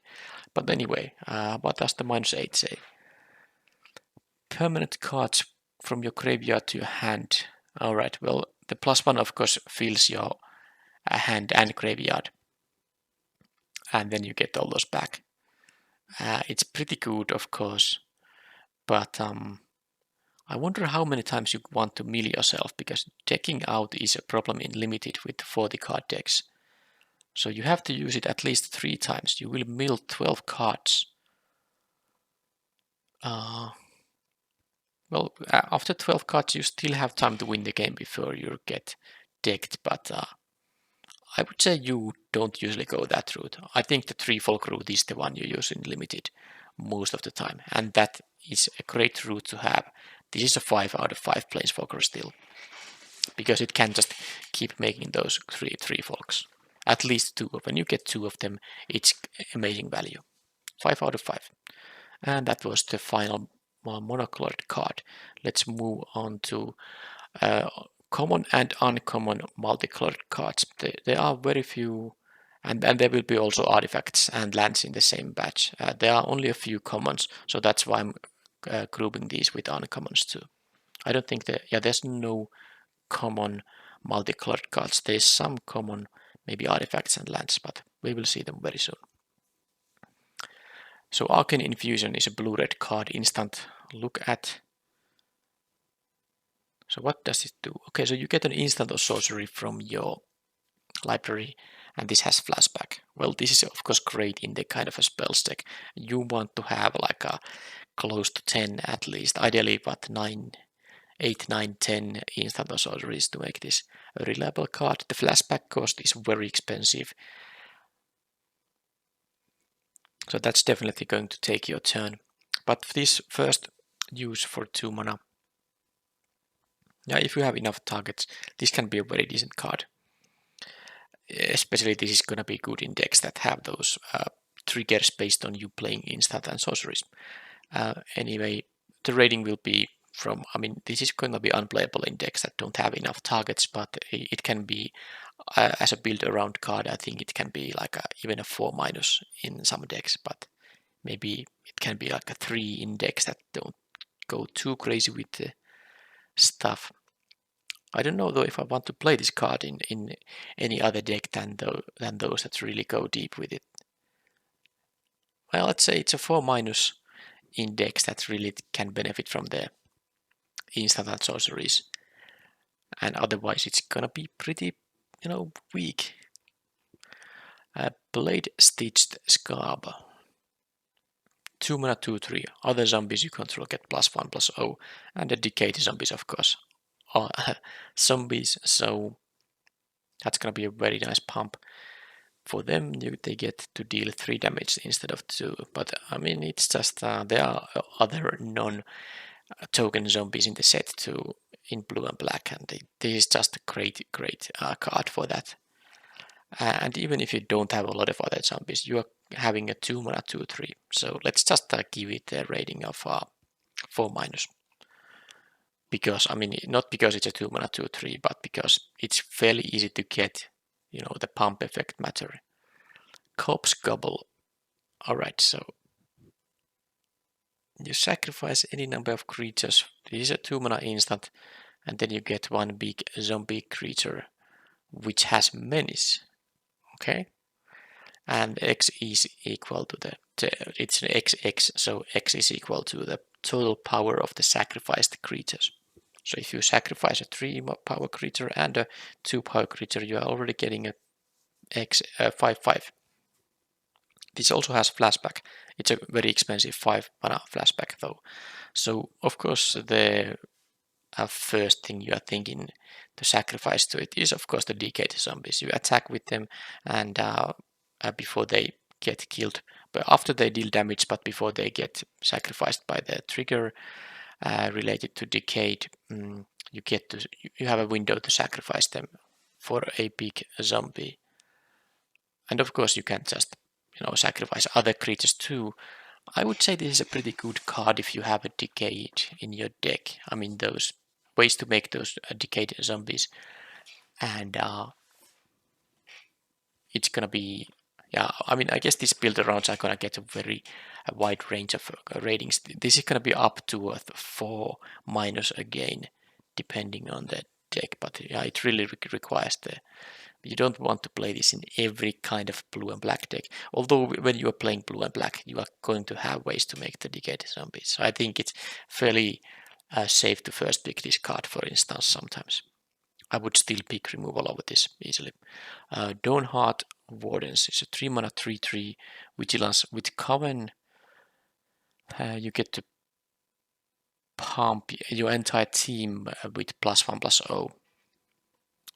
Yeah, that's of course good because the baseline is a 3 mana 3/3 vigilance creature, so I'm gonna give it this 4-. Devoted Graph Keeper is a 2 mana 2/1. It builds 2 when it enters, and then okay, well, you are not gonna cast that many spells from your graveyard, but you are going to cast some, and getting a tap here and tap there is gonna be fine, but not like a long-term plan. Maybe you get some little benefit here and there with the tap ability. But the main idea with this card is that it has disturb. So it's a 2 mana 2/1 with disturb cost of 3 mana, and it becomes a 3/1 flyer, which can only block flyers. So this is pretty good. Your 2/1 hopefully trades with whatever, and then you get to, without using a card, you get a 3/1 flyer. That's good. I'm gonna give it a 4-. And then I'm going to next page now. Diagraph Rebirth is a black-green uncommon. Okay, it's a reanimating spell that costs less to cast if creatures died that turn. And it has flashback of 7 mana, but the cost reduction is going to be especially relevant for the flashback cost, because usually you get to 5 mana, but 7 mana might be a trickier, but then again you get this cost reduction is relevant.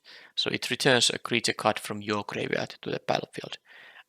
Given the cost reduction and the flashback, this is a high quality card in my opinion. I'm gonna say 4-. Faithful Mending is a 2 mana instant. Gain 2 life, draw 2, discard 2. So okay, you don't net a card. You lose a card, but you gain 2 life. And then this has flashback. So it's like Faithless Looting, of course. Faithful Mending, Faithless Looting. Should have realized it earlier. Anyway, Faithless Looting, not the greatest limited card unless your deck cares about graveyard, and your blue-white deck most likely will have some number of disturb creatures, flashback spells, and stuff like that. So I would assume this is going to be good most of the time. I would say it's a 3+, depending of course on the number of flashback spells and the disturb creatures you have, but it should be fairly easily a 3+. Flesh Taker, 2 mana 2/2. Whenever you sacrifice another creature, you gain 1 life and scry 1. Okay, and of course it has a sacrifice ability tacked into it. Sacrifice another creature, this gains +2/+2 until end of turn. Well, that's pretty good.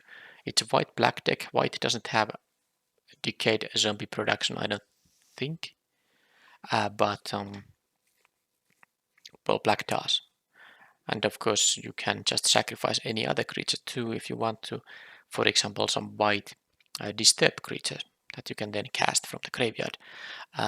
This seems pretty decent, but maybe not as high impact as some of the others. I'm gonna still give it maybe like a 3+, but very close to a 4-.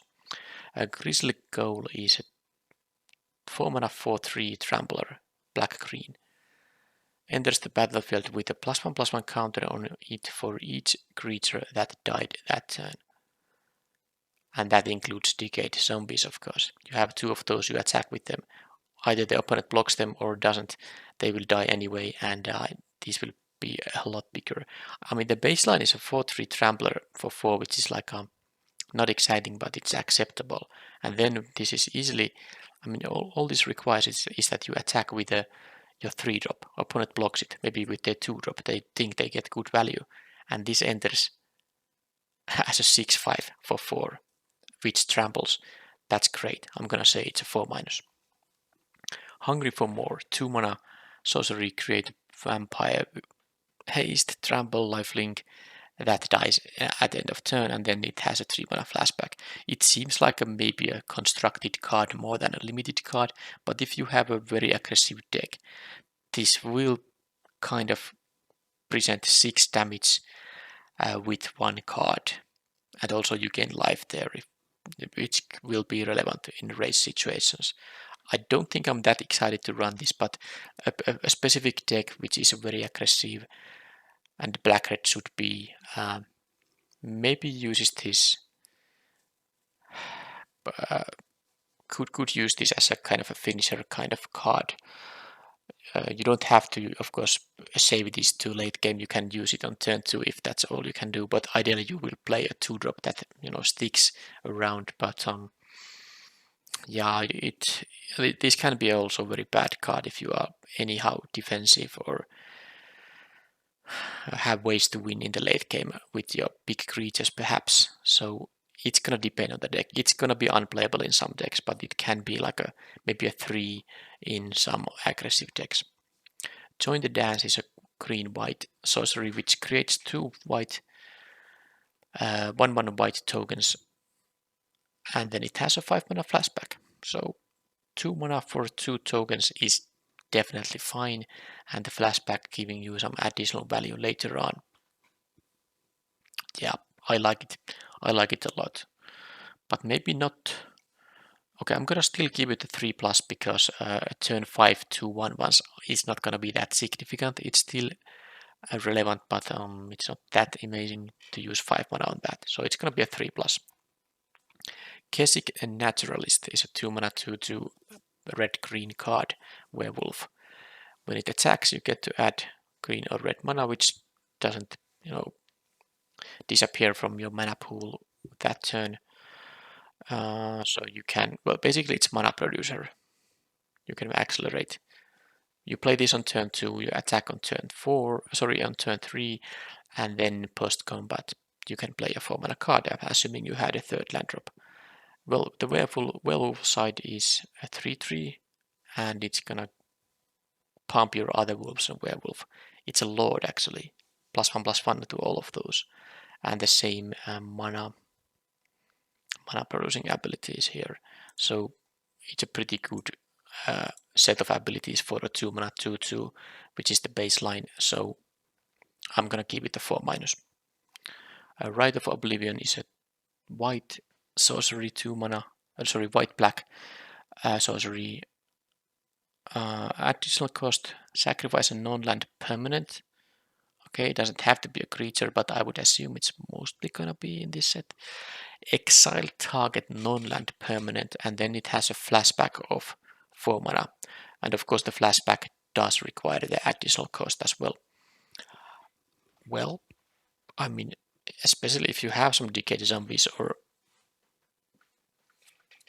well, disturb creatures from white, it's gonna be good most of the time, right? There will be times when you just don't have anything to sacrifice, but I'm assuming that's gonna be in the minority. Exiling any non-land permanent is very strong, even as a sorcery speed effect. I'm going to give this a 4.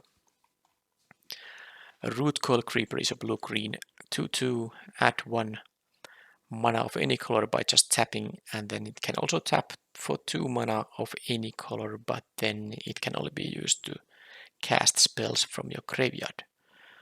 Well, that's great, and then the final ability is that you can exile the card by paying 2 mana also.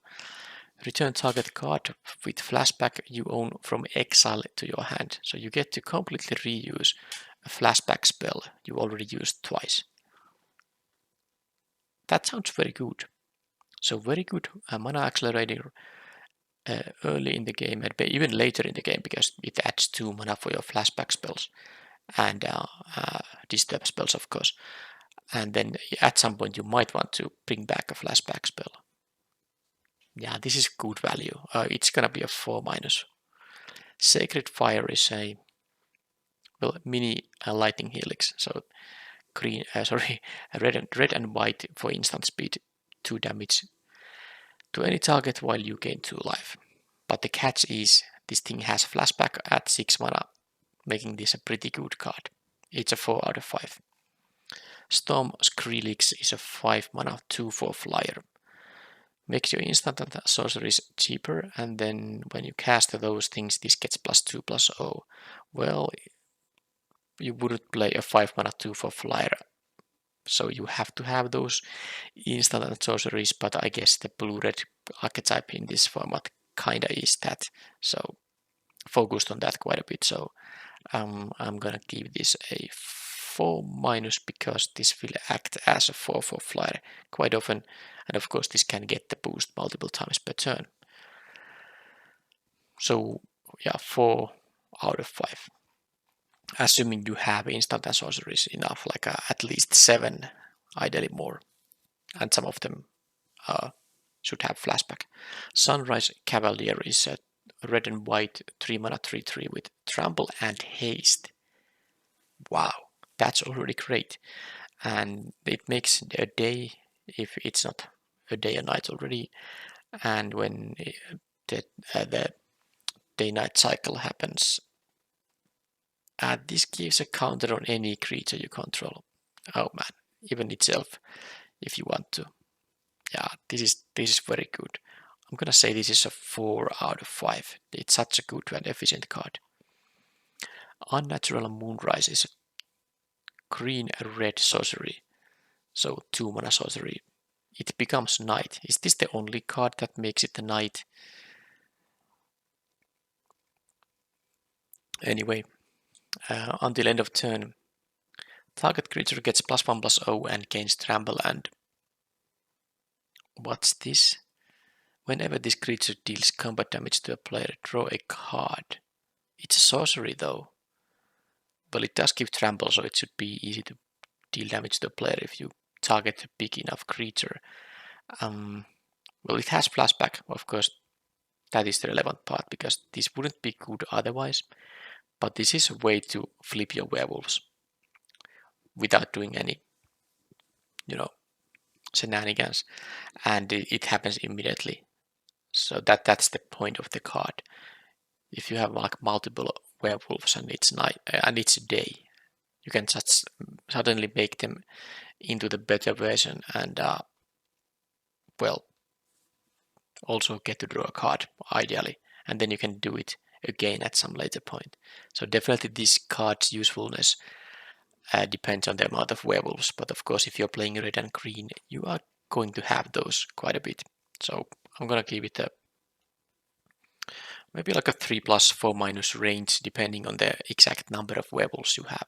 And of course, if you don't have it, like if you have at most 3 werewolves, this is just unplayable mostly. The card drawing is, I don't think it's quite worth it, even though you can draw an extra card when you do the flashback thing, but opponent sees it coming. Yeah, it's not gonna be that great with very low amount of werewolves. Vampire Socialite is a red black 2/2 with menace. Okay, that's very nice evasive 2-drop. And okay, so later in the game, when you have other vampires and this enters the battlefield, you can grow those with the counter. That's great. And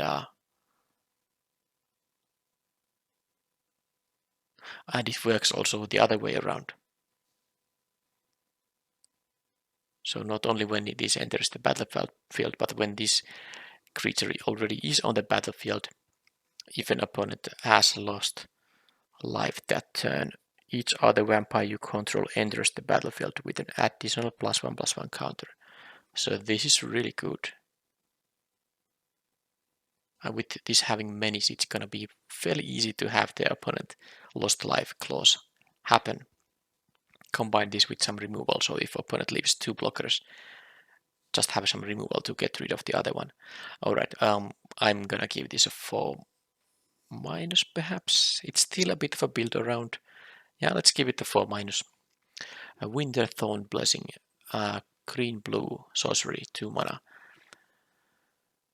You get a counter on some creature, tap up to 1 target creature you don't control, and that creature doesn't untap in the next untap step. What? This has flashback, but is this worth a card? Flashback is 3 mana, so you basically will pay a total of 5 mana to get 2 counters and jam the opponent's creatures a bit. You would have to be somehow aggressive to care about the tap ability. The counters themselves are not worth it. I don't think this is a very good card. If you are somehow aggressive, and I don't know how aggressive a green-blue deck in this format can be,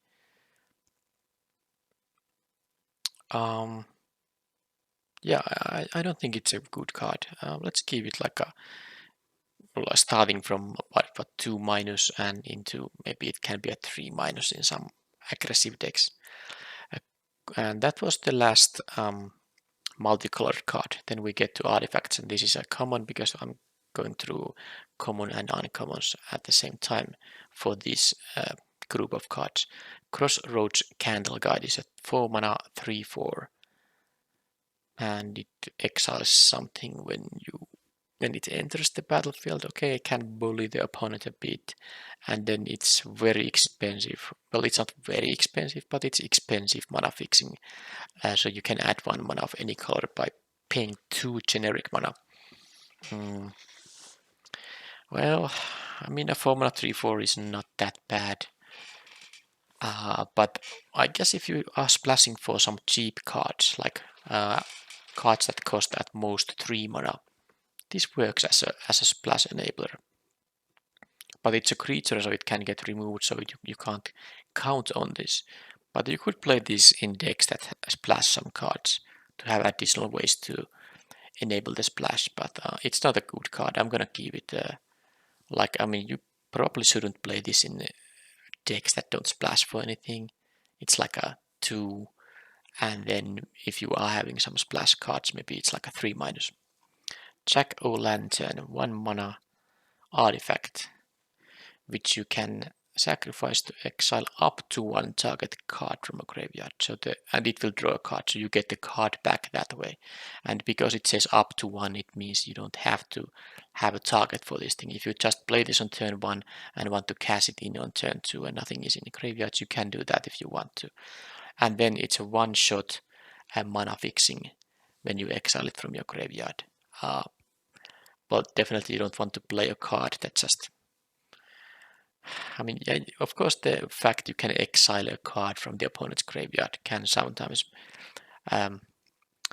be a nuisance to the opponent, but it's not really worth using a card for that, even if it doesn't cost a card, but you don't want to use this you don't want to use your slots in your deck for this kind of effect.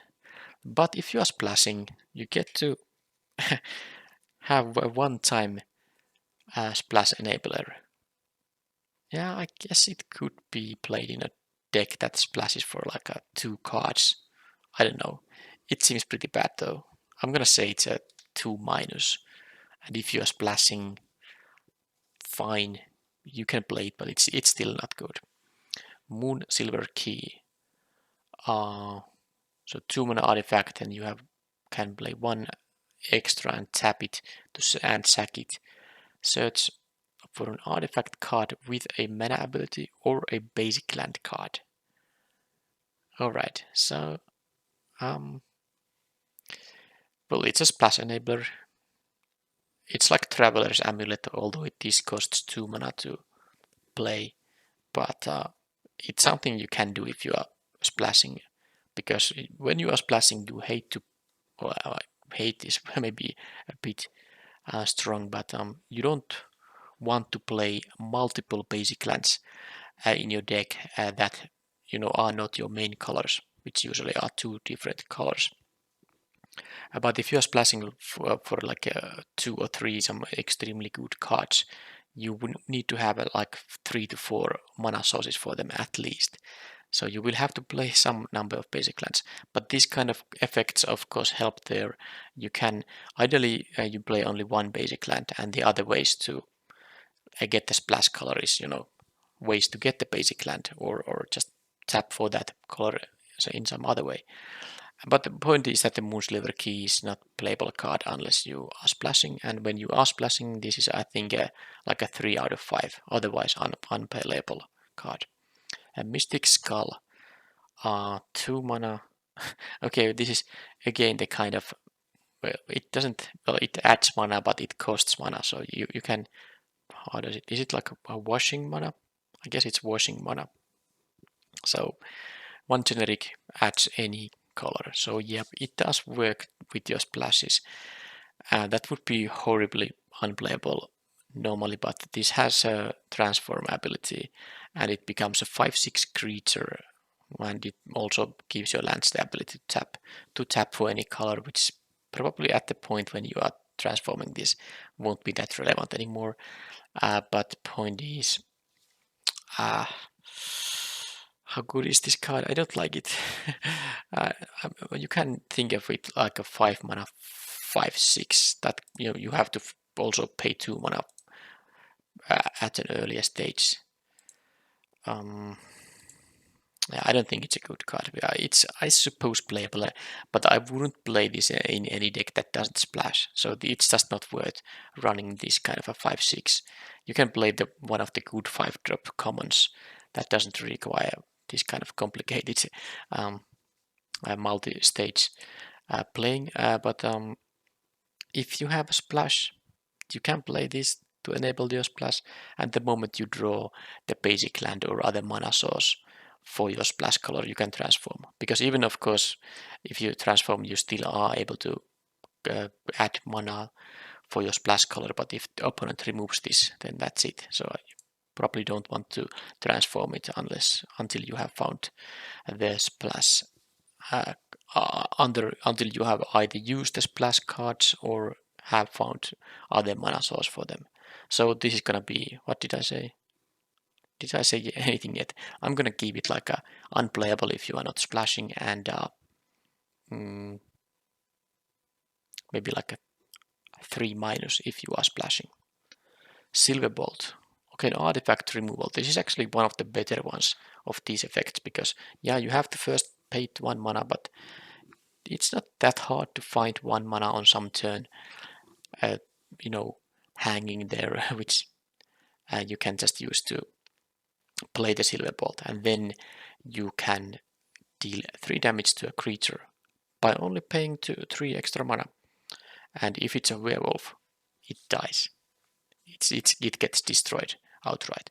So this seems to me a very, very decent card, and I'm gonna give it, I don't know, I want to give it a 4 minus, because it's basically a 3 mana instant speed, because this is not a sorcery speed restriction.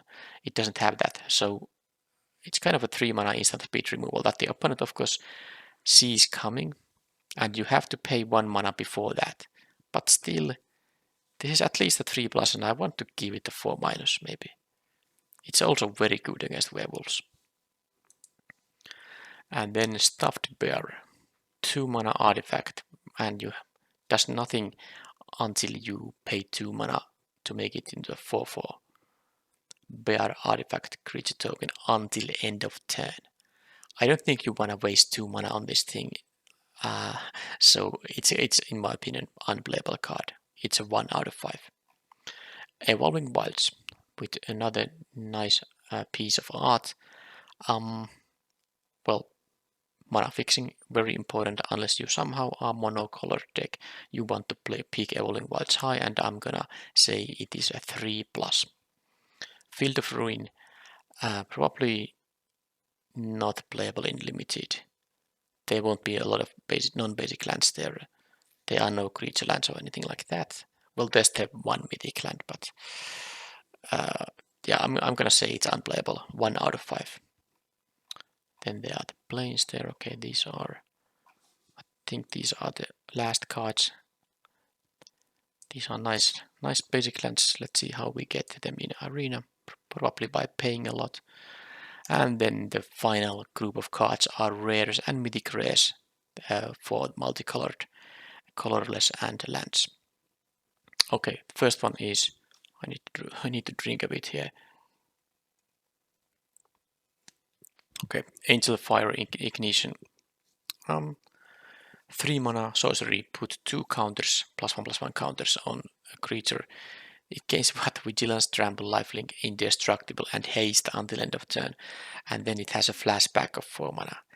Well, it doesn't give you kind of additional board presence, but it does give you permanent boost for 1 creature, and then, well, maybe even on the same, but probably some other creature is a better target for the flashback, so that you don't have all the eggs in the same basket. But the fact it gains Vigilance, Trample, Lifelink, Indestructible, and Haste, that's a bunch of abilities. I think these kind of effects usually aren't that exciting, but given that it has also the flashback, this is going to make racing a lot easier. Thanks to the lifelink mostly, and of course the other abilities make sure that you're going to be able to deal some damage. It's indestructible, so blockers don't do anything. Trample makes it so that it can't be jump blocked, and Vigilance means it is ready to block the opponent's attacks, and Haste means later in the game you can even, play a creature and then play this card. It's not like a crazy pump rare or anything, but I think it's efficient enough. I'm going to give it a 3+, maybe 4- if you are an aggressive deck, something like that. And then another Planeswalker, it's Arlene, the Pax Hope. It's a werewolf Planeswalker in the sense that it has the Daybound ability. So it's the front side is 4 mana for loyalty Planeswalker with a couple of abilities. The first one is +1. Until your next turn, you may cast creature spells as though they had flash, and the creatures that you control that enter the battlefield. Until your next turn, they enter with additional counter. That's pretty good, but usually you probably don't use that mode when you have just paid 4 mana for this thing, because you probably don't have mana to play any creatures. But that's why we have the -3. So you can't just play this for 4 mana and -3 it for 2/2 green wolf creature tokens, which is completely worth 4 mana, and that still leaves Arlene at 1 loyalty. So that's fantastic. And then you can use the +1 on the next turn, and of course the idea is that you get flash for your creature spells, so that it's going to be very easy for you to cast no spells during your own turn. It becomes a knight, and then you get the transformed version, which is still a Planeswalker. And for +2 you can just add mana, and for 0 you can make Arlinn into a 5/5 creature, trample indestructible and haste until end of turn. Well, that's a great set of abilities. It's just a very good card. I mean, the thing that makes this excellent is the -3 on the front side, getting the wolf tokens, and then you still have this great planeswalker, and you got money, already got your money's worth of mana's worth of value from it. Now it's a possibility that it's night when this enters the battlefield. Well, in that case, you can use 4 mana to play Arlinn. It will enter with 4 loyalty, and you can, if you want to, give +2 loyalty to it. And it will be at 6 loyalty, and you also get 2 mana back, so you can cast some other spells. That's one option. But as you can see, the 0 ability here gives it, among other things, haste. So you can just attack with a hasty 5/5. 4 mana planeswalk, 4 mana spell that attacks as a hasty 5/5. Trample indestructible creature. It's gonna be fantastic too. Now it would stay at 4 loyalty in that case. And opponent might be able to attack back and kill it, but of course you will evaluate your options in that case. I wouldn't say that it's a huge drawback to have it as a nightbound. I mean, having a night when you play this. Although I do prefer the green wolf tokens. I think this is one of the few cards where you might want it to be a day when you play a daybound, nightbound creature. Anyway, it's a 5 out of 5. Pretty easily. Can't stay away. It's a sorcery, white-black. Return target creature card with mana value 3 or less from your graveyard to the battlefield, and then if it would die, it gets exiled. Alright, and then it has a 5 mana flashback. So basically you will get 2 creatures during the game with this one card, and the first one is very mana efficient, only a 2 mana spell. It's very good. I'm gonna say 4-. And then another good art. This is not the best art, but this is the most funniest art in the set. The best art was the mono red card I talked about. Croaking Counterpart is a 3 mana sorcery that creates a 1/1 creature that's a copy of some non-frog creature otherwise, but it's a 1/1. So you of course want to copy creatures that have very good abilities, because the 1/1 isn't really great stat line for 3 mana. Now this does have the 5 mana flashback option too, so you will get 2 1/1s that are copies of some creature in the long run. Well, it depends on how many things there are you want to copy. Of course, this does also copy opponent's stuff, so maybe it is valuable enough. It doesn't seem like it's always gonna be great, so I'm gonna give it like a 3 out of 5. Denic Pios Pio, is it Pios? I don't know. Apprentice anyway. 2 mana, a white-blue creature, a 2/3 with lifelink. Well, that is great. A stat line. I mean, 2/3 lifelink for 2 mana. Great. Cards in graveyards can't be the target of spells or abilities. Well, can sometimes matter, mostly won't. It has disturb, so when it's in the graveyard, it can be played for 4 mana, and it's gonna be a 3/2 flyer. And whenever 1 or more creature cards are put into graveyards from anywhere, investigate. So you get a clue token. This ability triggers only once each turn. Okay, so you can get at most 1 clue token per turn. But that's great. I mean, it's a 4 mana 3/2 flyer, and with that ability, and yeah, of course, there's the regular disturb clause here. It will get exiled if it would die. So the front side is great, the back side is great. I'm gonna say it's 4 out of 5. Is it 4 plus? At least 4. Dire Strain Rampage. This is the pretty weird one. So it's a 3 mana sorcery, 1 generic red and green. So you can destroy target artifact, enchantment, or land. Okay, and then if a land was destroyed this way, its controller may search for up to 2 basic lands and put them on the battlefield tapped. Otherwise, its controller, so if you don't destroy a land, so if you chose artifact or enchantment, its controller still may search for their library for 1 basic land and put it on the battlefield. This also has flashback. Now the idea with this card is that you can target your own land. It will get destroyed, but you will get to search for up 2 more cards. So what this does is it enables your splash. It's going to be a 3 mana ramp, so not that great. The flashback, I don't know how relevant it is. I suppose it's mostly relevant. It can then destroy some artifact or enchantment from the opponent. I don't think you want to ramp that much again. Well, you have the option to do so. But how good it is, I guess if you are playing red-green and you are splashing for some other color, I would play this, but not in other cases. It's a sideboard card in best of 3, of course, because you can destroy some artifacts or enchantments with it, but it's not really that amazing. It's like maybe like a 3 if you are splashing, and in best of 3 as a sideboard card, it's also a 3. Florian Voldaren Scion, 1 generic black-red 3/3 first strike. Okay, so 3/3 first strike, very good blocker.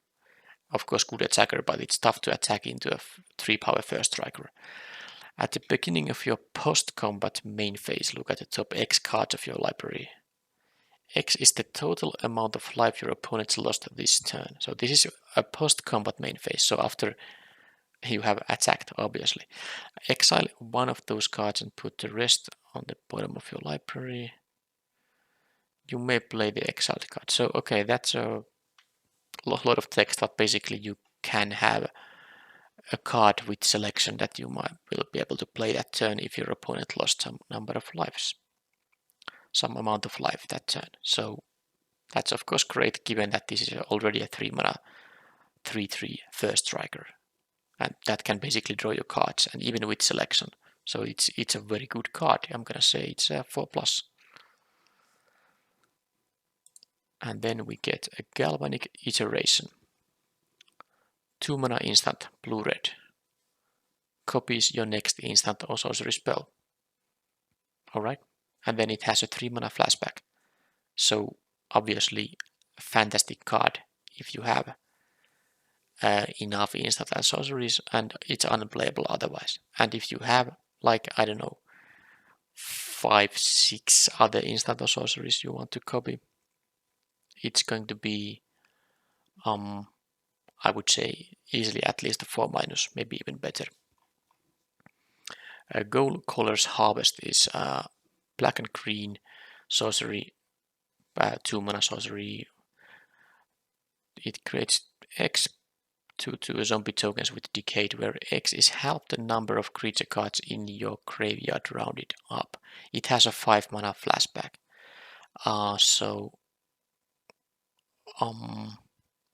Round it up. So if you have 3 creatures in your graveyard, you will get 2 of those. If you have 5, you get 3, and so on. I don't know. Yeah, with flashback you get even more. Now, of course, if you have a lot of those decayed zombies, let's say you have 10 of them, they are gonna attack all, and opponent is probably gonna die because each of them have 2 power.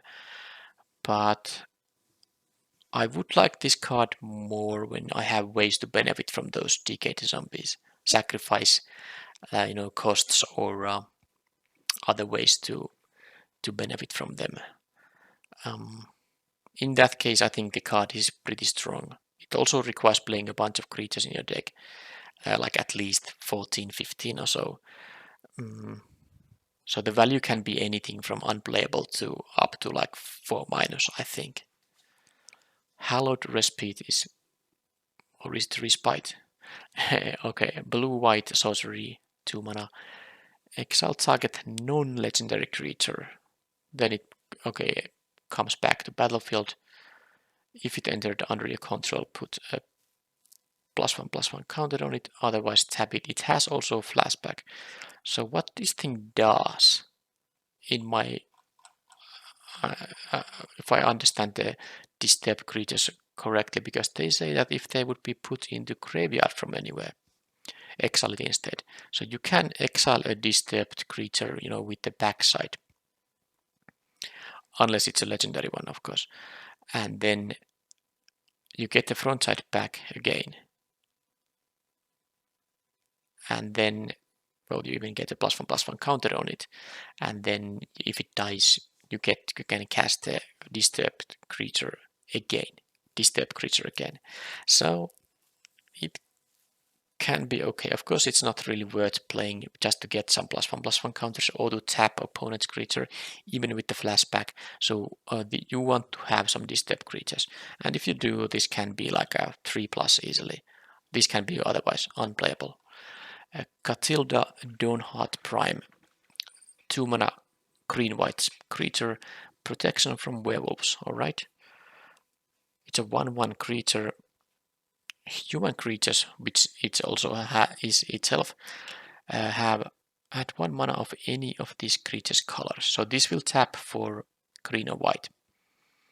And then at 6 mana and tap, put a +1/+1 counter on each creature you control, not just humans, all the creatures.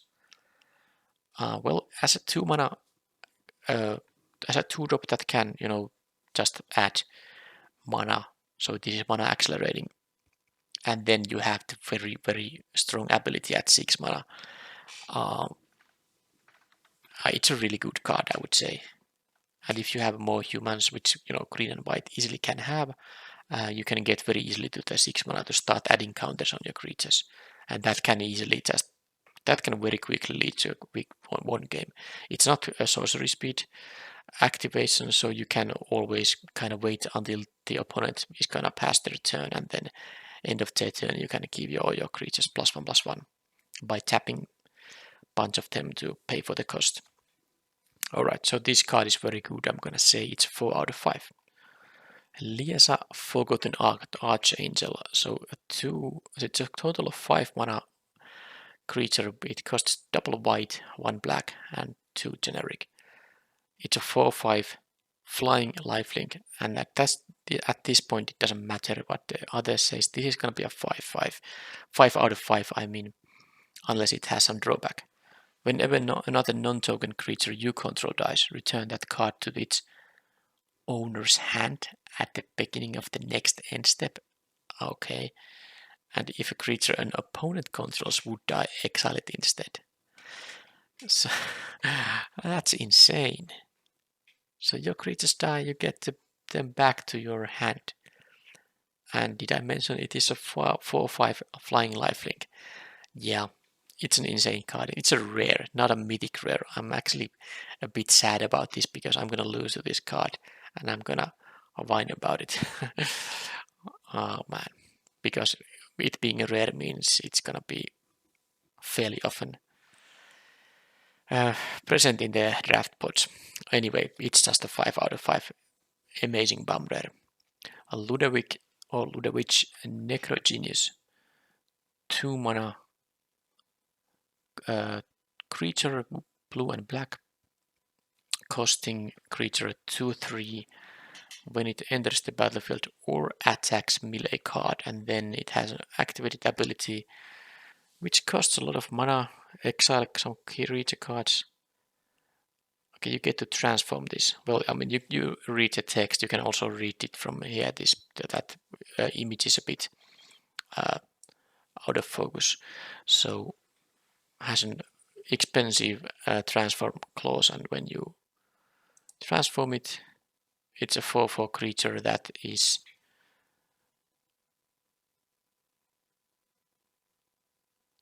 okay. It is a copy of some of the exiled card.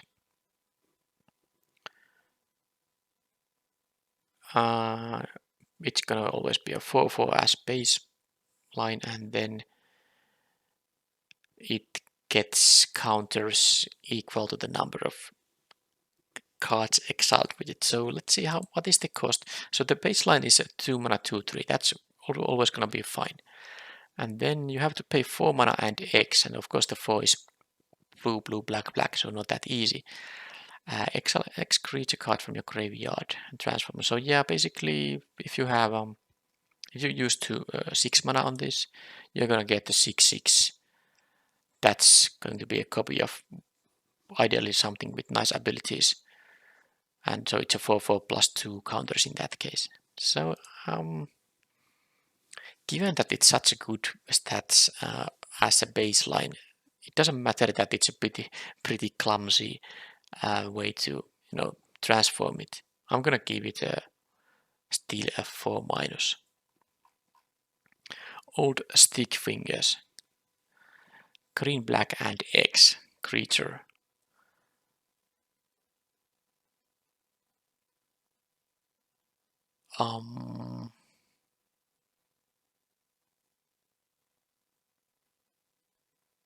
Okay, so based on what's the X, you get to self-mill. And, well, okay, you don't actually self-mill anything else than the creatures based on the number of mana, on the amount of mana you paid for this thing.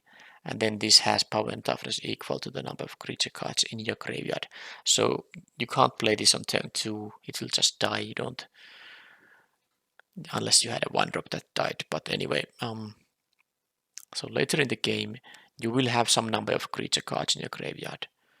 And then you can pay this for like X equals 3 at 5 mana. You will get 3 other creatures. And then, yeah, I think this is going to be a big creature for the mana cost. Because the X won't whiff.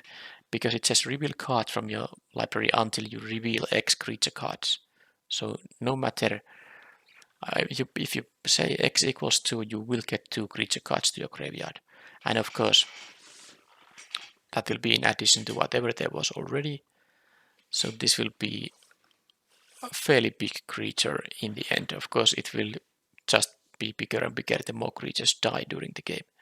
So it's just, it doesn't have any trample, it doesn't have any other abilities. It's just a big creature.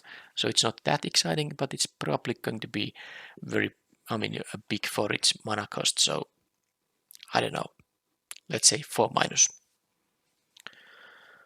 Rem Carolus, Stalwart Slayer is a 1 red white costing creature, so 3 mana total, flying haste 2/3. Well, that's that's great. If a spell would deal damage to you or another permanent you control, prevent that damage, so all the damage. Opponent's burn spell don't do anything except they can target, of course, this, because this only protects other stuff.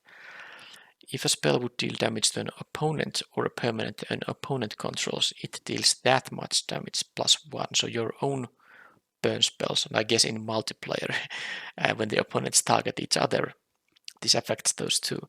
Well, in a draft, you are going to play a duel only, so your own spells deal extra damage. Well, that's pretty good. You are playing red, so you will probably have some burn spells. But the stats are great here, and the abilities might not be that relevant all the time, but they can be. But 3 mana 2/3 flying haste with the upside of having those both abilities, I'm gonna say it is a 4 out of 5. Rite of Harmony, 2 mana instant, green and white. Whenever a creature or enchantment enters the battlefield, this turn draw under your control. This turn draw a card. Okay, I guess you can draw a card or maybe 2 late in the game. It also has a flashback. So now this does work with tokens. So are there ways to make like multiple tokens for very small cost or no cost? Because if you just draw 1 card from this and then you do the flashback thing and draw 1 card, that's not gonna be good enough. But if you can easily or fairly easily make it so that you draw at least 2 cards from the first cast, and then maybe at some point with the flashback 1 or 2 extra cards, it's gonna be good. So I don't know really if this is for limited or, of course this is gonna be a lot better for constructed when you can build around this, but can this be good in limited? Turn 4 you cast this and then you cast a 2 mana creature. which draws your card. It's not that great. So I'm not gonna say it's like a 2 out of 5 unless you really have a deck that can easily draw multiple cards with this. And then we have a Cigar, the Champion of Light. It's a double white and 1 green and 1 generic mana, so a 4 mana 4/4 flying trample angel. Humans you control get +1/+1. Well, first of all, it is a 4 mana 4/4 flying trample and pumps your humans. That's great. And then there's a common ability, which is relevant when this attacks. Look at the top 5 cards of your library. You may reveal a human creature card from among them and put it into your hand. Oh, they learned from Winota. Doesn't go to the battlefield, which is just great. Better this way. I mean, I guess your green-white decks are going to have some humans. It doesn't have to always, hit. This is an excellent card no matter what. But I mean, you get a very good stats, a good anthem. Well, it's not an anthem effect; it only affects your humans, so a lord effect. But a 4 mana 4/4 flyer, it's a tough mana cost. Double white and green have to be, so it's not going to happen always on turn 4, even if you have it in your hand. But then the ability to draw some extra cards with it makes it a 5 out of 5 in my opinion. Siphon Insight. It's a 2 mana spell costing black and blue. Instant. Okay, look at top 2 cards of opponent's library. Exile one of them face down. Okay, and then you don't have any kind of a time restriction. Unlike for red effects, you may play the card as long as it remains exiled, and it will most likely remain exiled for the rest of the game until you play it. And you may, of course, spend mana of any color to cast that spell, and it has flashback. So basically, and the flashback cost is 3, so for 2 mana you get, with very minor selection, some card from the opponent's deck that you can at some point cast, and then you can use 3 mana to do the same. So you pay a bunch of extra mana to get basically 2 cards with this 1 card. It is a draw 2 with some selection. That's what it is. First you pay 2 and then 3. It's like a think twice. It's close to think twice if you remember that. Well, I mean, it's not bad, but it's not great. I'm gonna say it's like a 3+. Slowgurk, the Overslime, another ooze. Blue-green, 3 mana creature. 3/3 trample. Okay, so the baseline is good. And then when a land card is put into your graveyard from anywhere, this gets a counter. Don't know how often that's gonna happen, but if you have self-mill, it can happen. Remove 3 counters from this thing, you can bounce it to your hand. Okay, well, I suppose you would do that if it's about to die and not in any other scenario.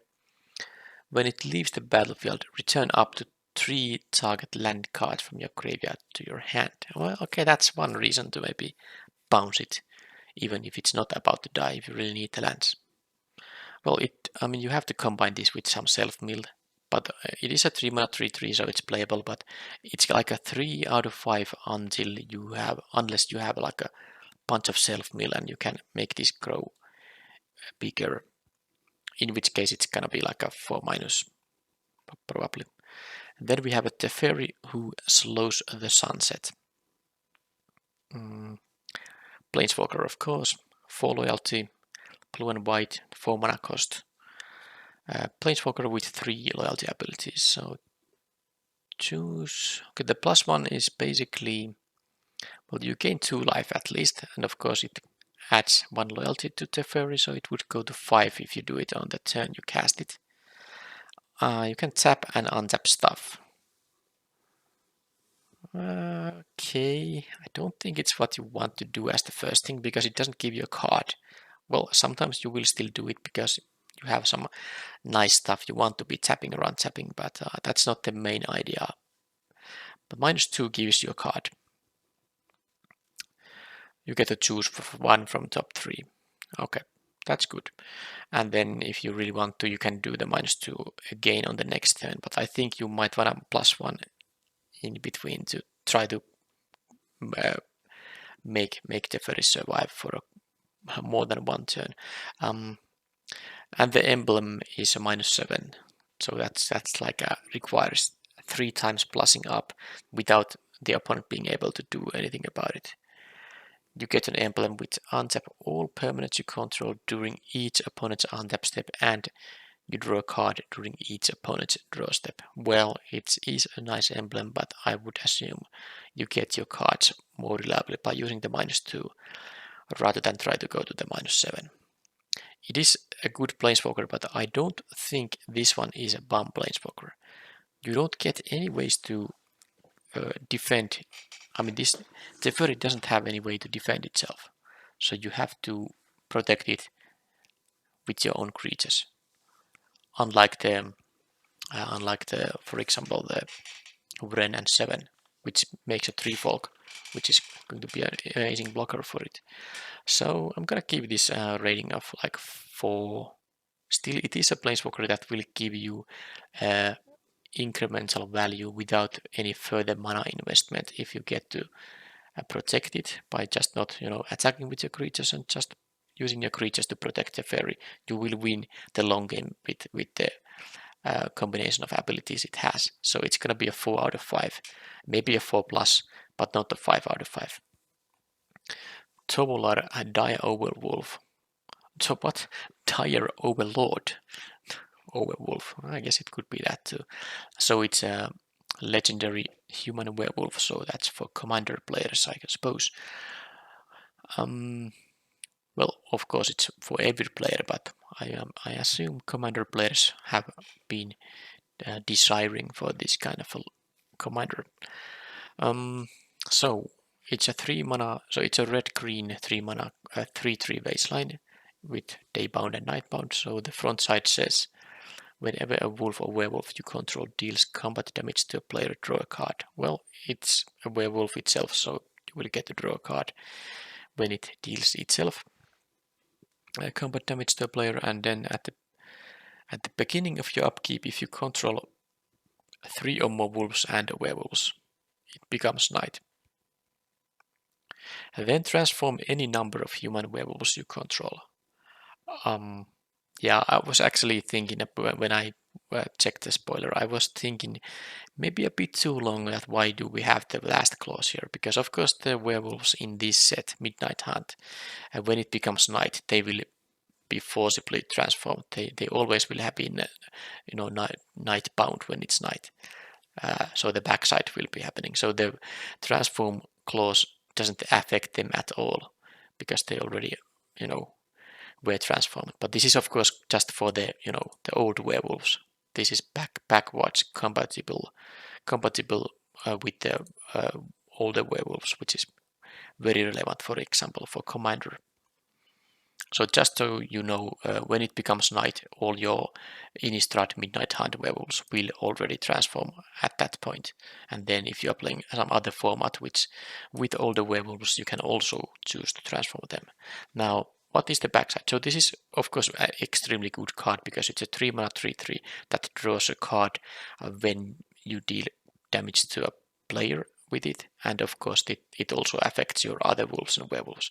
And then the transformed side is, well, you still have the card draw ability, and then target wolf or werewolf you control gets +X+0 and gains trample until end of turn. So this is the ability from the land that was in some earlier Innistrad set. Keswick Wolf Run or something like that. I don't actually remember exactly, but that might be the name. But anyway, point is this is an insanely good ability. You pay green and red and X for this ability. And of course it's a 4/4 creature when it initially cost only 3 mana. So this is just way too much And it says target wolf or werewolf, so it also can target itself, not another. So it's just way too good value to give any other grade than 5 out of 5. Wadrick, Astral Archmage. 3 mana 1/2, so 1 blue and red. It makes a day happen if it isn't already one of those. Instant and sorcery spells you cast cost X less to cast, where that is his power. Well, it starts with 1. Whenever day becomes night or night becomes day, puts a +1/+1 counter on it. Alright, so this keeps growing. And as a reminder, when it has become a day, it doesn't matter what permanents on the battlefield care about day and night. The day and night cycle will start happening based on the active player either playing no spells on their turn or playing 2 spells per turn. So this the cycle will start when it becomes day or night. So this can just start growing in size.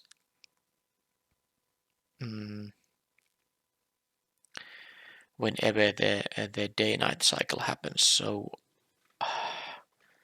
and it makes the spells, instant and sorceries, cheaper. So well, it's good even without a lot of instant or sorceries, because you can just make it grow in size. Of course, it is a 3 mana 1/2, so when it gets 1 counter, it's still not exciting. When it has gotten 2 counters, it's gonna be a 3/4, and that starts starting to be interesting for the mana you initially paid for it. But of course, the fact you get to have cheaper instant and sorceries is going to be super relevant, and if you have a lot of those in your deck, this is going to be a great card. So I would say the value goes from anywhere from 3 to 4, depending on the amount of instant and sorcery spells you have. And then there's a Wake to Slaughter, a black-red sorcery, 5 mana gold card. So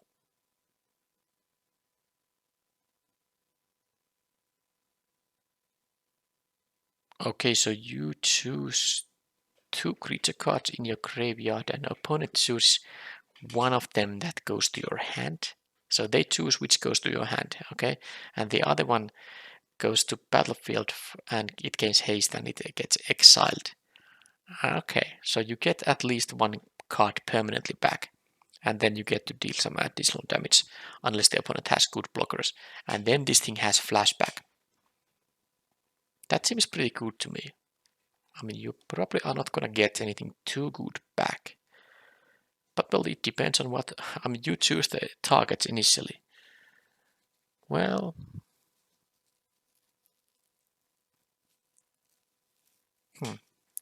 hard to evaluate. It's probably not a sick card, but it's good. I'm gonna say 4-. And then we get to artifacts. If it's so, the Celestus is a 3 mana artifact, legendary. If it's neither day or night, it becomes day. All right. And then it taps for any color. Well, that's fine, but not exciting unless you are splashing. Then for 3 mana and tap, if it's night, it becomes day. Otherwise, it becomes night. Okay. Activate as a sorcery. Whenever. So this is also a way to make your werewolves instantly become the better version on your turn without waiting for the other turn. Whenever day becomes night or night becomes day, you gain 1 life. And then you may loot. Okay, well that's pretty good. That is pretty good. You basically loot for 3 mana, and then as an added bonus you get to, do all the stuff that care about day becoming night and otherwise. But do remember that also affects opponent stuff. If opponent has cards that care about day becoming night, or vice versa, or they have werewolves, all that's gonna affect them too. So it's not gonna be pure upside, but I think if you have a werewolves yourself, or rather cards that care about the day-night cycle changing, this is gonna be a good card. If you have a splash color color you want to play this card. And yeah, the looting in itself isn't going to be enough to make it a good playable. I don't think it's still okay, but this could be better too, depending on your deck. It's I will say it goes from like 2+ to like 4-, depending on the synergy you have in your deck.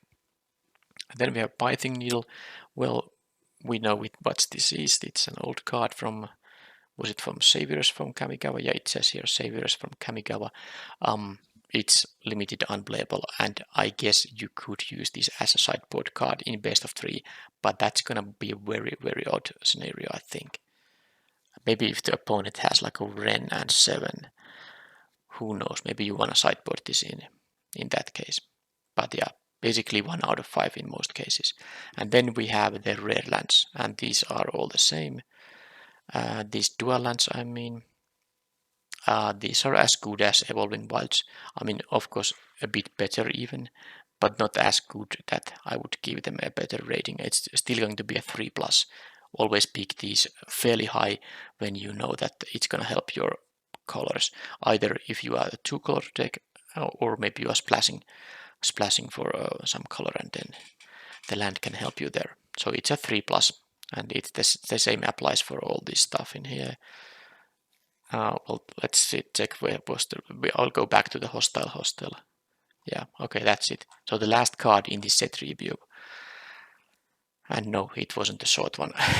The rares are, especially the multicolored rares, are really, really complicated cards that take a lot of time to read and analyze. So how about the hostile? A legend, no, not a legendary, but a mythic rare, a land which taps for 1 colorless. And then you pay mana, sacrifice a creature, put a soul counter on this thing. Then if there are 3 or more soul counters on it, remove those counters, transform and untap it. Oh, activate only as a sorcery. So that's a very important thing. You cannot use this in response to opponent trying to remove your creatures. That makes it a lot worse. So you have to sacrifice creatures that, were not about to die.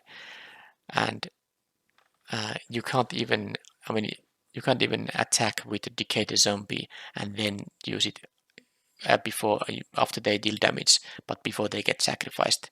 You can't do it because this has to be activated only as a sorcery, so in your main phase, on your main phase, whatever.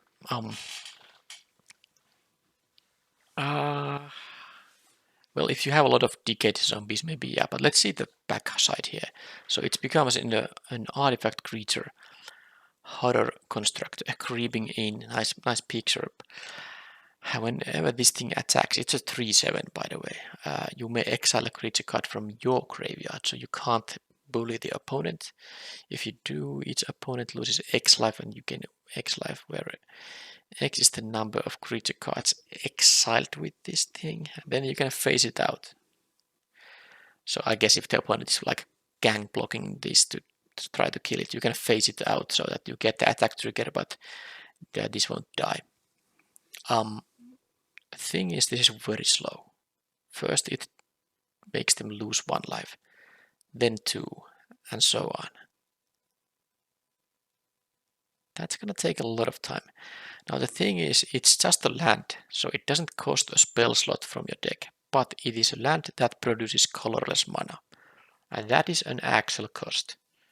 Let's say you don't have any mana fixing, you don't have a Evolving Wilds, you don't have the rare duals, or any other kind of mana fixing. You're playing 17 lands. Are you gonna play 8/8 and then hostile?